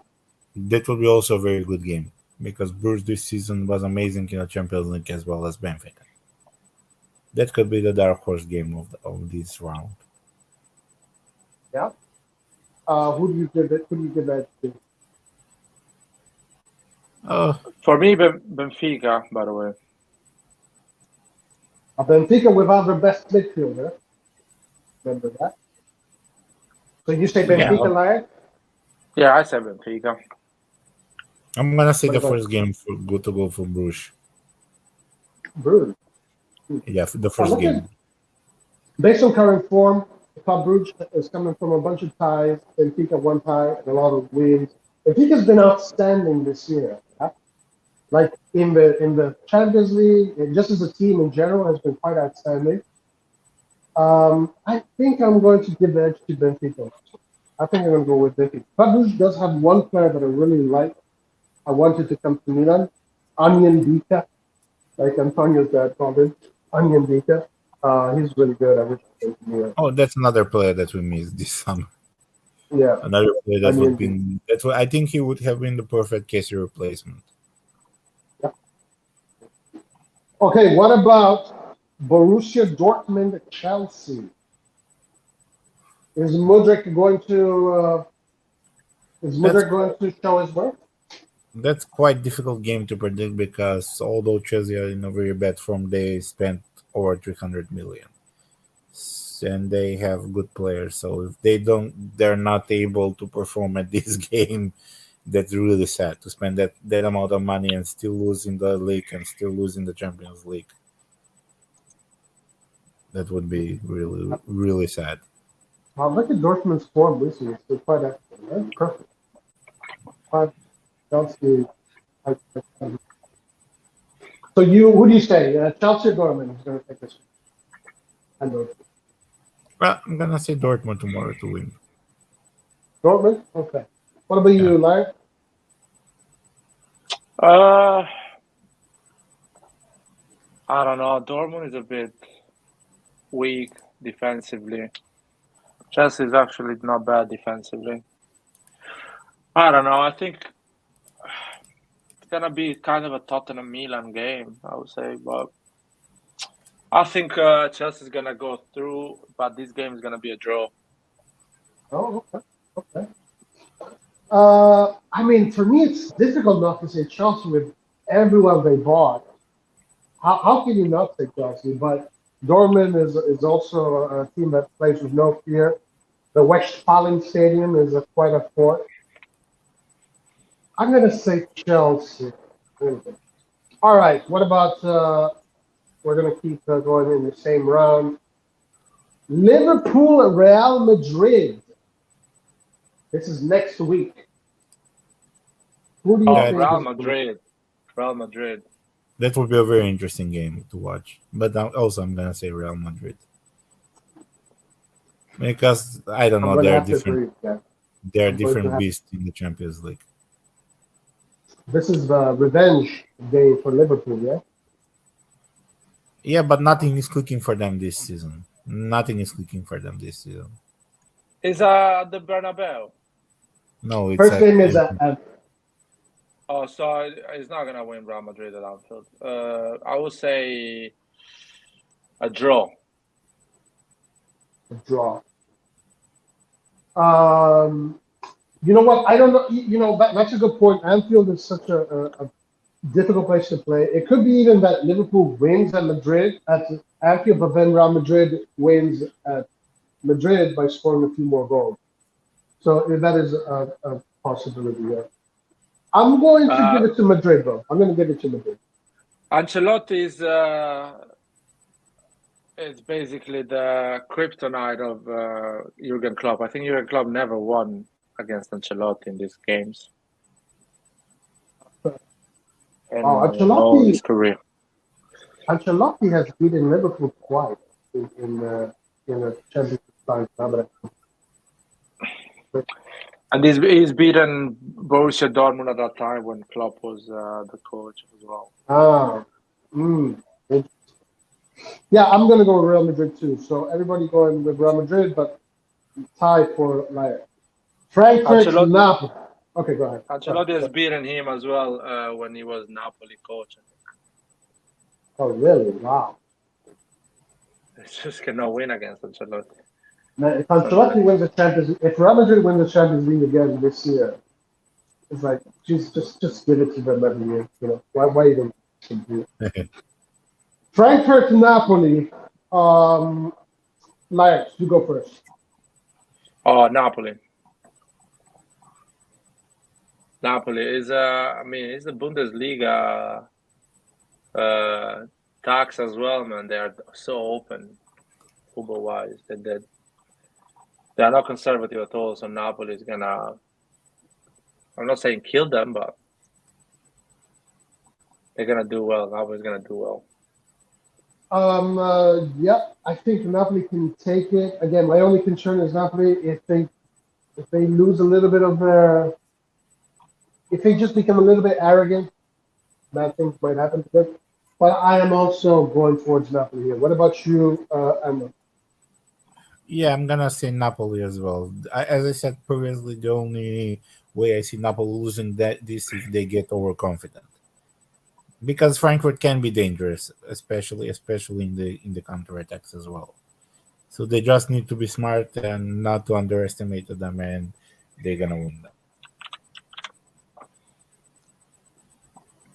I think we don't make top four. Cardinale with Parmagini and Masada. Okay, we'll leave that for after we finish this. That's a good argument. Paul says Frankfurt. Clint says, I think Vichy takes it. Their defense has been awful. Okay, Leipzig, Man City. Leipzig is a good team, guys. Leipzig has some good players. It's not a team to underestimate. What do you guys think? Who do you think is going to take the first one? I'm gonna say City because they're doing a little bit badly in the EPL, and with all the punishment and all the investigation going over them, probably they gonna a little bit focus more on the Champions League this season and try to win it. Although Leipzig is not a side to be underestimated, because we played against them, we saw. Still, I'm gonna give it to City. Oh, okay. So City, yeah, City has a case to like. City is on a mission. There's some teams here that have an obligation to win the Champions League. PSG is one for how much they spend for their players. Man City is the other one. So yeah, they're going to put a lot of their eggs in the Champions League basket. Like, what do you think? Man City, Leipzig here. What do you say? I say City. I say City because I don't trust this. How's it called? I don't trust the German teams, man. I feel like they're exciting to watch, but they are not. How can I say? They don't know how to prepare the two games. They go too much gun blaze. You know what I mean? Yeah, I hear you. I hear you. So Man City, yeah. I mean, Yeah. yeah, that's correct. Yeah. I mean, it's the most educated. It's not even that. They're educated. Okay, last game. The ugly cousins Inter against Tottenham. What are we seeing here? Is Calhanoglu going to going to go through or no? Inter against who? Sorry. Against Porto. Paul. It's gonna be an ugly game, that's for sure. But taking consideration, I didn't see the team they played against Sampdoria. Let me just check. Oh, they played the first full team and they lost. Look at Porto's. Oh, sorry, they drew, not lost. Only Look one at that Porto. was Bastoni. Guys, look at Porto's run, man. First run, go 5 weeks. Paul says Leipzig. Paul thinks Leipzig is going to beat Man City. Interesting. Oh, there's some news regarding Milan. Antonio Vitiello says that Thiago and Salamakers they're gonna start. They were tested in 11. You're getting your wish, and you're getting your wish. The football gods have been listening. Are you Of happy course. now? We need that we need that physicality from Thiago, especially at the set pieces. We Okay, need that aerial presence. I'll give you my honest opinion. I mean, we already talked about it in the chat. I really, the Salamangers one I thought would have been better. First, Thiago's for me, for it depends who's playing for. Again, that's what my concern would be. I mean, is he playing for Kiaer or Sampdoria? Kalulu's definitely playing. He was in the conference. He's playing instead of, according to report, he's playing instead of Kier. Oh, wow, wow, wow, wow, wow. You better have a great performance. Otherwise, it's gonna look ugly. Yeah, Like, but we need that. what do you think about that? What I said before, whoever starts is not going to be a deal breaker. I consider them at the same level at this point of the season, the way Milan is performing. So nothing changed for me. I'm not going to be like super excited or But devastated Lars, about the the thing change. is the aerial presence that Yao has for the team. He's tall, he's strong, and he's very good at the aerial duels. That's something that we need, and that's something that we suck usually. So that's another Uh, thing that gives him a little bit I of just advantage for tomorrow. Well, let's see, man. Let's see, because it sounds good on theory, but football is different when you see the game. I would say still is the same. I see the same type of game. I don't see anything different. I was not crazy desperate when Kier was on the starting lineup. I'm not. I don't have any problem if So you're pretty Charles bad. starts. You're bad. Yeah, You're, it's quite you're balanced. cool-headed no matter what. I'm expecting Child to have a good game. I'm expecting Clear to have a good game. I'm not expecting them to have a perfect game. I'm sure even Child probably gonna make some mistakes. So let's see. Hopefully, those mistakes are not gonna cost us the game or the qualification. That's the thing. All I ask is if Child makes a crucial mistake that costs us the qualification, I just want people to be level-headed. That's all I'm asking. This is all I'm asking in return to the football game. Okay, so let's go back to Inter Porto. Like, what is your opinion on it? Inter is gonna win. Really? Yeah, win or have a positive result, like a draw. I would say that's my opinion. Yeah, you have confidence. So you have confidence in both the Italian teams. Yeah. I have confidence on Inter and Napoli. And Inter is good on these games, knockout games. They've shown that multiple times. So that's it. Yeah. No, Inter in the Champions League last year they did pretty well. I mean, they almost beat Liverpool. They outplayed Liverpool at Anfield. They have a good chance. For me, I would say a 50-50 for me. What about you, Evan?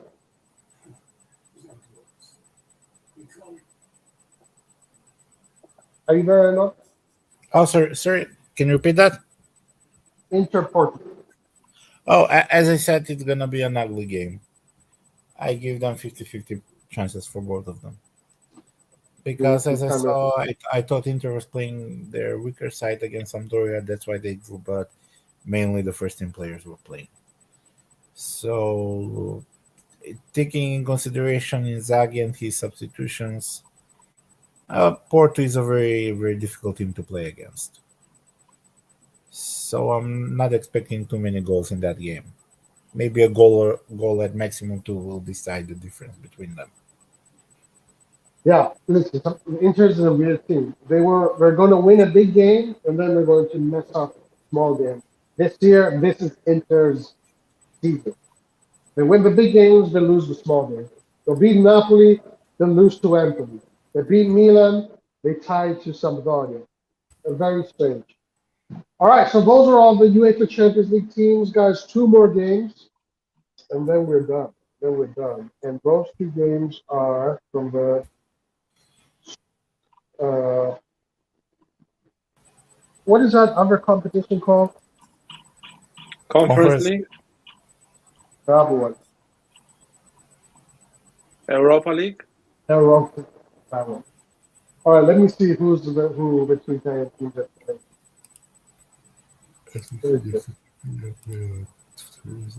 I think Fiorentina is in the. No, Oh sorry. yeah, we'll look at the Conference League here. Juventus is in the Europa League and Roma. Ah, okay. Weird. All right, let's look at some of these games. Don't need to go through that. Barcelona, Man United. That's a good one. That's a good game. That should be a very fun game to watch. Definitely a game that will be watching. Both teams are in form in their domestic competition, but the difference is Barcelona was terrible in Europe this season. But in the league, they have conceded only like 7, 8 goals. That's crazy. That's crazy. And on the What other the hell is side, going on? Manchester United are coming back, so it's gonna be very, very fun to watch them. This should be a great game. Yeah. Who do you give edge to? You said Barcelona. No, I'm giving it to Manchester. Oh, really? Yes. Okay. What about you, Larry? Interesting game though. I'll say Barcelona, man. Barcelona has been together longer than the Manchester players, at least with the coach and everything. They are more prepared as a group of players, I would say. Mm. They should be, at least. You know what I mean? Yeah, So, I think I'm gonna I'll go. say Barcelona. I think I'm gonna go with Barcelona too. Kessie, guys. By the way, Kessie has been on all over Gazzetta dello Sport, saying that Kessie and Çalhanoğlu have been talking to each other, and Kessie is looking to move to Inter in the summer. Look at that. Inter getting all our Fassone Mirabelli players. That'll be pretty bad if they get him, though, because that's a good move. All right, let's do. No matter what, he's a quality player. It will up the Inter quality.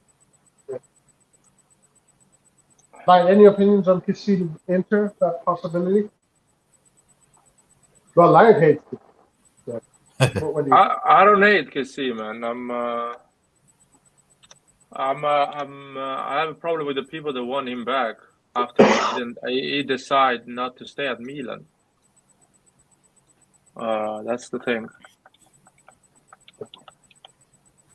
Christian, the Primavera game should be tomorrow, I believe. By the way, the Primavera guys is 40. Like, what's going on with Primavera? They're 4 positions down from the last. They're losing so many games. They might get relegated. What's going on with Primavera? And they bought too many good players, and they're still playing very badly in the league. I don't know what's happening. Yeah, well, I would say Abad is born to be a coach, basically. What do you mean? Well, he's not born. He's not, of course. But in other more positive news, Allievi Nazionali under 16, Camarda's team, is first in their league. They're winning the league right now. And Camarda scored the last game to win it. No, actually, they tied against Atalanta 0-0. Atalanta is second. Milan is first. The game before, Milan beat So that team there is sticking out. So, of course, they might have very good. All right, let's keep on going with the Europa League. I don't know. Shakhtar Donetsk Rennes, guys. Do we care? I don't care. Do you guys have any opinions? I don't even know how that works. Even if I care, I wouldn't know what's gonna happen. Yeah, that's the thing. I'm assuming Ajax Union Berlin goes to Ajax here. No, it goes to Union Berlin, in my opinion. Really? What's that? Ajax has been really poor. I think Ajax is like sixth or is outside the Champions League for next season. Yeah, I think they're doing very, very bad this season in the league. They're really bad this season, man. On the other side, Union Berlin, I think they're like second or third in the Bundesliga. Ah, okay. So yeah, maybe you're right. Yeah, Union Berlin. They have a chance. I don't know if they're gonna win because it's always they play away. But I think with the excitement and everything, they can make a result there.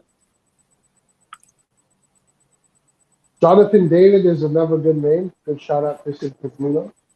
Okay. Juventus Nantes. If Juve doesn't win this game, well, the Europa League is their only chance of getting European football next season. So if they win it, they're gonna get it. So I think they will focus a lot on the European League. and Yeah. I'm expecting them to win against Nantes. Yep, I agree. I'm expecting them too, but I'm leaving it with football. Who knows? Lars? I'll say Juventus, but the morale is a bit down, and I don't think Juventus can underestimate the game. That's what I'm saying. So I would say Juventus, though. Yeah. Giving bench to Juve. No, it's 100% true. Like, this is their only chance to get to the Champions League, is the Europa League. Leverkusen and Monaco. I don't know. Don't ask me. Do you guys know? Do you guys care? Ask someone else, not ask Roy. No, Leverkusen, probably. I'll say. Just to be different, I'll say Monaco. But honestly, I don't. I know I don't even know where they're in the league. To be honest with you, don't really care. Shakhtar Donetsk friends, we don't care. Salzburg, Roma. Salzburg, a good team. I think that we beat 4-0. You think Roma can do this? You think Roma can get through Salzburg? Or do you think Salzburg will be too much for Roma? What do you guys I'll say no, Roma plays so bad, man. I really don't like Mourinho, man. I think Roma is gonna lose against Salzburg. And Salzburg is a good team. We saw them. They played against us. I hope Roma will win because we need them to win this to be a little bit more distracted by the Europa League. Don, what is That's a good point. Man? I agree with that. I agree with that. Because we're fighting with them for a top 4 spot currently. Yeah, but these are weak teams, man. They cannot make more points than us in the biggest moment of crisis of this group of players. Well, they cannot play couldn't better than have, us. but based on the form we had, unfortunately. Yeah, but our form is growing. We're changing. We're gonna see. We won only one game. That doesn't mean our form is growing. It's growing because we're not conceding goals. Against the Inter and against Torino, we're not conceding goals. And Monza's going to find it difficult. And I see Inter not winning against Sampdoria. Sampdoria is in Serie B. Virtually, Sampdoria is going to be a Serie B team next season. They didn't win again.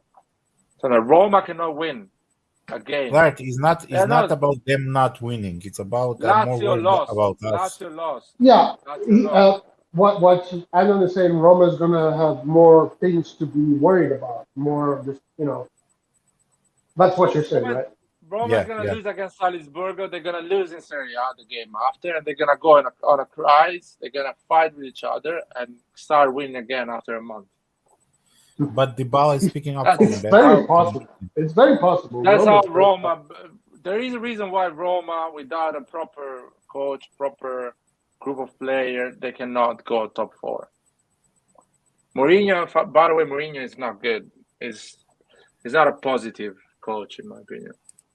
That's what I'm saying. I don't think Roma, we should not worry about Roma. We're going to go back on form. We just need to get a result. Even a draw against Monza is completely fine. Win or draw against Atalanta. Slowly, we're going to get confident and go top, second place. Okay. So you're not worried about it? No. Even if Roma goes out of the Europa League, they're still going to struggle in Serie A. They're not a good team. Okay, but in any case, Alan wants Roma to win because it gives them more. Oh, yeah. You think they're going to lose, huh, against Salzburg? Yeah. I don't think they're going to win. Salzburg is a tricky team. I think they're the best team in Austria. Very offensive team, very positive team. We're a young team. And a young team. I do think Roma is going to go through, bro. I don't think they're going to win this game, but I think that Roma is going to go through. Maybe I'm just hoping. But I'm going to give the edge to Roma on this one. Not this game, but in the whole thing. All right, guys. Last 2 games: Sporting CP against Milan. Any opinions here? Do we care? No. Yeah. No, I don't have any opinion. And what about Sevilla PSV? Sevilla, they Suso love this master. competition. PSV is winning. Nah, PSV? Suso is scoring a hat-trick. Sousa is not playing for Sevilla. Where is he now? He hasn't played one game for Sevilla. He's always been in the bench the whole season. He's in Germany now.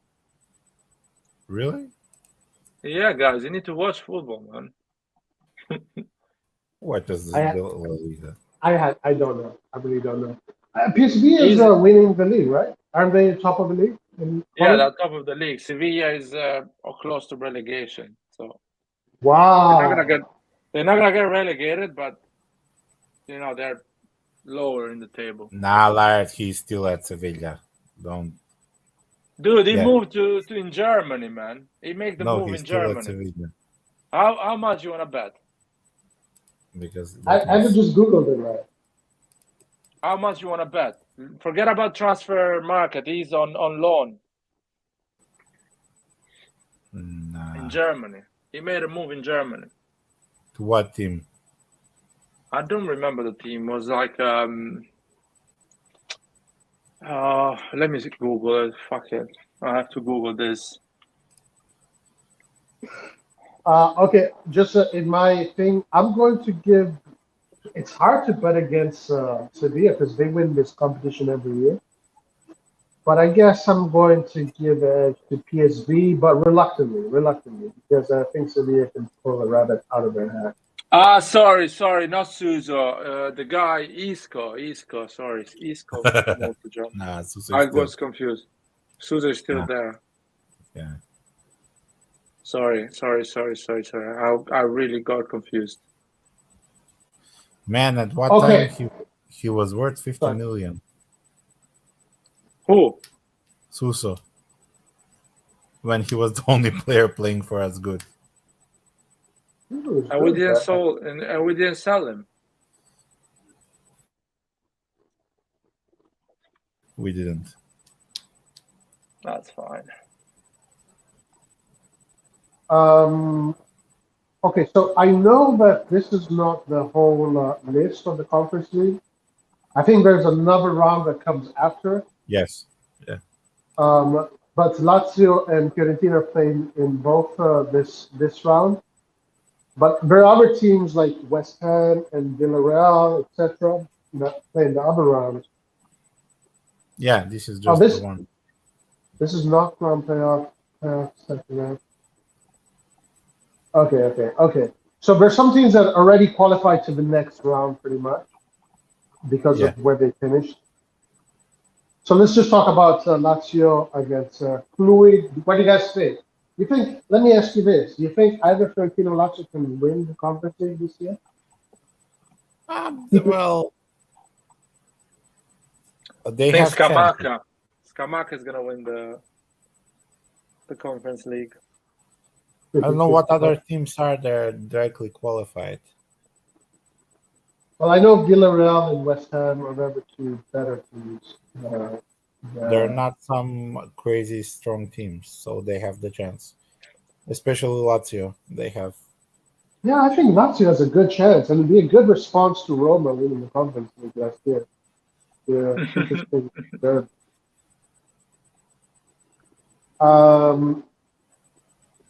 I don't know what the other teams are, but Villarreal and West Ham are the two better teams.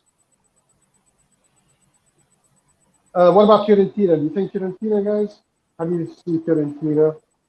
You think they can go far? Fiorentina is very strange. They have a good team, but they can play good. They can play bad. They don't have the consistency, and especially now, especially now when Ramabat is mad at the owner because he didn't let him to go to Barcelona. I don't think they're doing too good. But I think they are able to beat Braga, but nothing more than that. But Is he yeah, actually mad for real? Because they didn't let him make a move. Yeah. He even stormed in his office. yeah. These are idiots. Fiorentina is a bunch of idiots. But they sold Chiesa to Juventus, though. Yeah, but Barcelona. they come the last day of the mercato to get your best player. It's like, yeah, at least give them like 2 weeks so they can find Barcelona someone plays else. dirty on the market Yeah. because they cannot. They still are not in a financial situation to offer money for transfers. I think they even need to lower their wage budget for a lot. So they send like some stupid offer like loan with 20 million option for buying, and of course your team is not gonna accept that. But they did it in the last day, and of course Amrabat wanted to play for them, and he made a mess. Makes sense, I guess.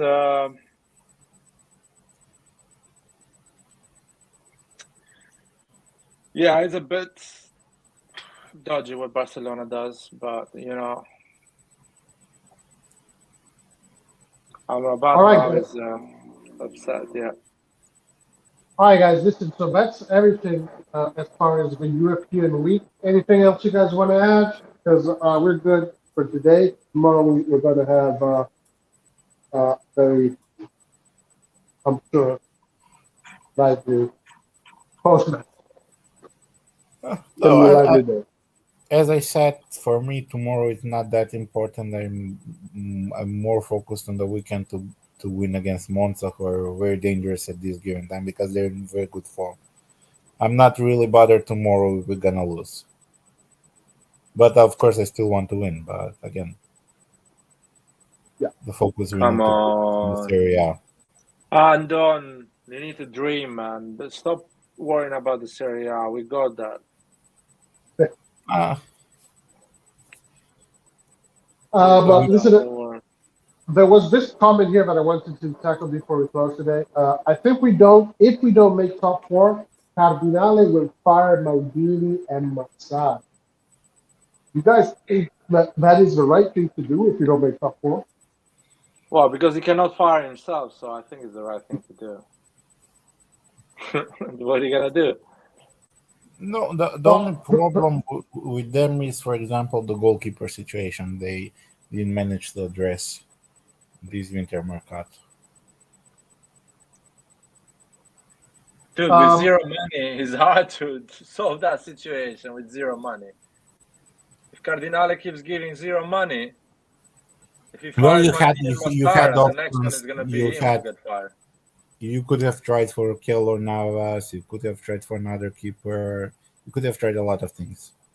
Yeah, but those keepers But want money. listen, Art, it was pointless in getting a 24-year-old Colombian goalkeeper. Andon, you don't know it's pointless because I told you next summer Mirante and Cataruzano are walking out. They are leaving. They're not renewing. So you need a third goalkeeper anyway. So Yes, you get I him can now. understand that, but it was pointless in the sense he hasn't even played that much. He doesn't even have that many games played in South America. It doesn't need to be a guy that plays, man. It needs to be a guy that is happy to be the third goalkeeper. That's it. And you need a third goalkeeper, man. You need the third goalkeeper. Yeah, but the more focus should have been on the backup keeper this January. So Well, again, we didn't have money. They have some responsibility in those kind of situations. Sell some of the players. Just sell some of the players. Get some money. Again, that's which player you gonna sell? Besides buying players, the job of the management is also to find a way to sell the players, and we are really really bad at that. So again, who are you gonna sell? Because this team is good enough to be top four, maybe not good enough to win the Scudetto, but top four should not even be in the question. So if you are questioning that, no one is questioning that. So, but that's why they're saying if we don't make top four, Cardinale will fire them. And even though I love Maldini and Massara, what they have done, that would be the right choice. Because no matter what, this team is good enough to be top four. So based on their decisions, maybe it will be their fault because they have kept Pioli for too long. Again, it's more things combined into one. So if we don't make top four, all of them should go. My opinion is this: if he fires Maldini, I'm personally going to Chicago, and no, actually, I don't want to get the CIA on the FBI. I'm not going to say. I'm not going to say what I really think, but I say absolutely no. You do not touch Maldini, no matter what. Not, so I'm totally 100%. Well, I'm against it just in case. For example, if he does that, he needs to spend money after that in the mercato. But if he does that and doesn't spend money, then it's pointless to sack that.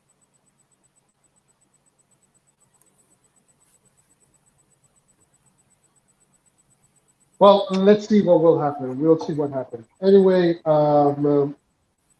El Bocador says 50% of chances you guys are smoking crack. So he does not believe. He is not a believer. He's a little bit behind in the topic. Cardinale won't fire Maldini. Paul says he's not buying it. Yeah. All right, guys. Anything left before we close today? Because I think for today we covered everything. No, that's about it. If Larry, you want to continue, I gotta go. I want. No, man. Close the live. Is a lot of tension for the game tomorrow, so I don't feel like talking. We will keep. We'll go for tomorrow. Tomorrow's going to be another big day. A wild post match tomorrow. I feel it. Yes, I me too. All right, guys. Everybody that has not liked the stream today, you suck. So don't suck. Like the stream. Do us this thing. It's free. Damn it. We shouldn't be telling you. And yes, guys, Andon, congratulations on your new business adventure. Oh yeah. Before we close, last thing. Adolfo. Should we get Adolfo? Is Adolfo one of these players that we shouldn't be missing on? We should get him because he's on a free this summer. Wait, that's from Torino, Adolfo? Roy, are you still there? Yeah. He's on a free. We should get him. We should get Singo as well. Singo is on 1-year contract. We should make an offer and get him. We should get Singo, Adolfo, Zaniolo, and Aubameyang. End of the story. That's it. These 4 players, you move on. I would. I agree with you. The only one that I would exchange is I would get Marcus Thuram instead of Aubameyang because they're both free. Other than that, I totally agree. And also I would get that kid from Lecce, that Spanish kid. He's also very Gonzalez? good. Yeah. That's the player that Maldini has been looking at recently.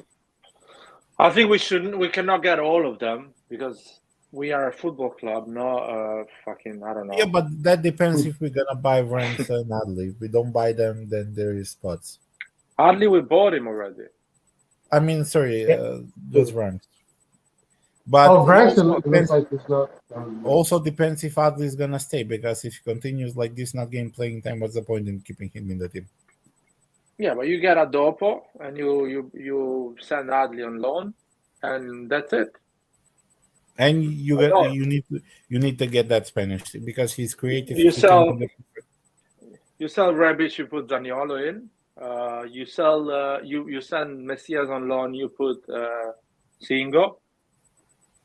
Ibra goes out, Aubameyang comes in.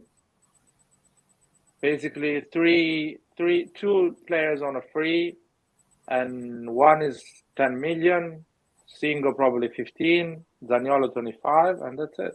50 million there. And Diaz. And Broya. No, Broya is not. Broya he's coming on loan. We're not buying Broya. But I don't think Broya is gonna come this summer. It's maybe January. The other January. But Adolfo for free, go for it. But I think these type of deals are gonna go to Juventus. Juventus is broke, and they're already there in Turin. But no, I read for them they're gonna return a lot of players that they have on loan. Let's Oh, see. yes. They're going to cut 70 million of their expenses, so they're definitely going to lay off a lot of contracts. So Brent, as far as we know, as far as what's been reported, Milan is not getting him. I don't know. That's what has been reported. Maybe it's going to change. I hope he comes through. What do you guys make of his Keita links? I don't like it. That would like be it at all. terrible. If we do this, that would be very bad. Especially I'll- with No, we're not getting Keita, man. guys. with our Talking medical about- team and his No. injury problems, that would be suicide. No. If we get Keita, then I'm just giving up. I'm giving We're up. not getting him because we're talking about the guy that has this important salary. Liverpool bought him 70 million. So they're not going to put in their book a loss. They're going to send him on loan, amortization, things like that. So that No, but we're his not contract buying is anyone. expiring. His contract, he will be on free. That's why we have been linked. Yeah, he has a too high salary. Between Adopo, 22 years old, and Keita, Adopo probably earns what, 300K a year. So you're gonna give him a million net a year as a contract. Keita wants at least 3.5. So I don't think it's happening. I would say, I really think, but I don't know because Adopo, we're not getting linked with this guy. And Do you know how I don't much know, Adopo but- makes? Do you know how No, much Adopo makes? Adolfo is just something that we bring up. He hasn't been linked yet. He makes 50K per year. He has So a we're gonna give $500,000 to this guy, and he's gonna run to Milan. Man, he earns 850 pounds per week. Wow. We're gonna give him $500,000 plus a bonus to sign, $1 million. That's a perfect deal for us. It's no brainer. I don't know, but Inter maybe is gonna go for him. Inter is broke as well, so let's see. Well, interesting free agents. A lot of free agents every summer. The COVID period completely dismantled a lot of teams. Well, it's gonna be a trend because agents are looking for high fees to get them on free. So we're gonna see this more often and more often. Let's see. All right, listen, see. guys. I do have to go, guys. I do have to go. Close So, it, man. close Forza it. Guys, Milan. everybody, thank you very much for joining us today. Forza Milan, it's a European week. This is what Milan lives for, so it's going to be very exciting tomorrow. Join us tomorrow for the live watch along post match. It's going to be awesome. Light, I know, thank you for joining us today. Thank you here, as always, and see you tomorrow. Forza Milan. Alla prossima. Arrivederci and ciao. Ciao.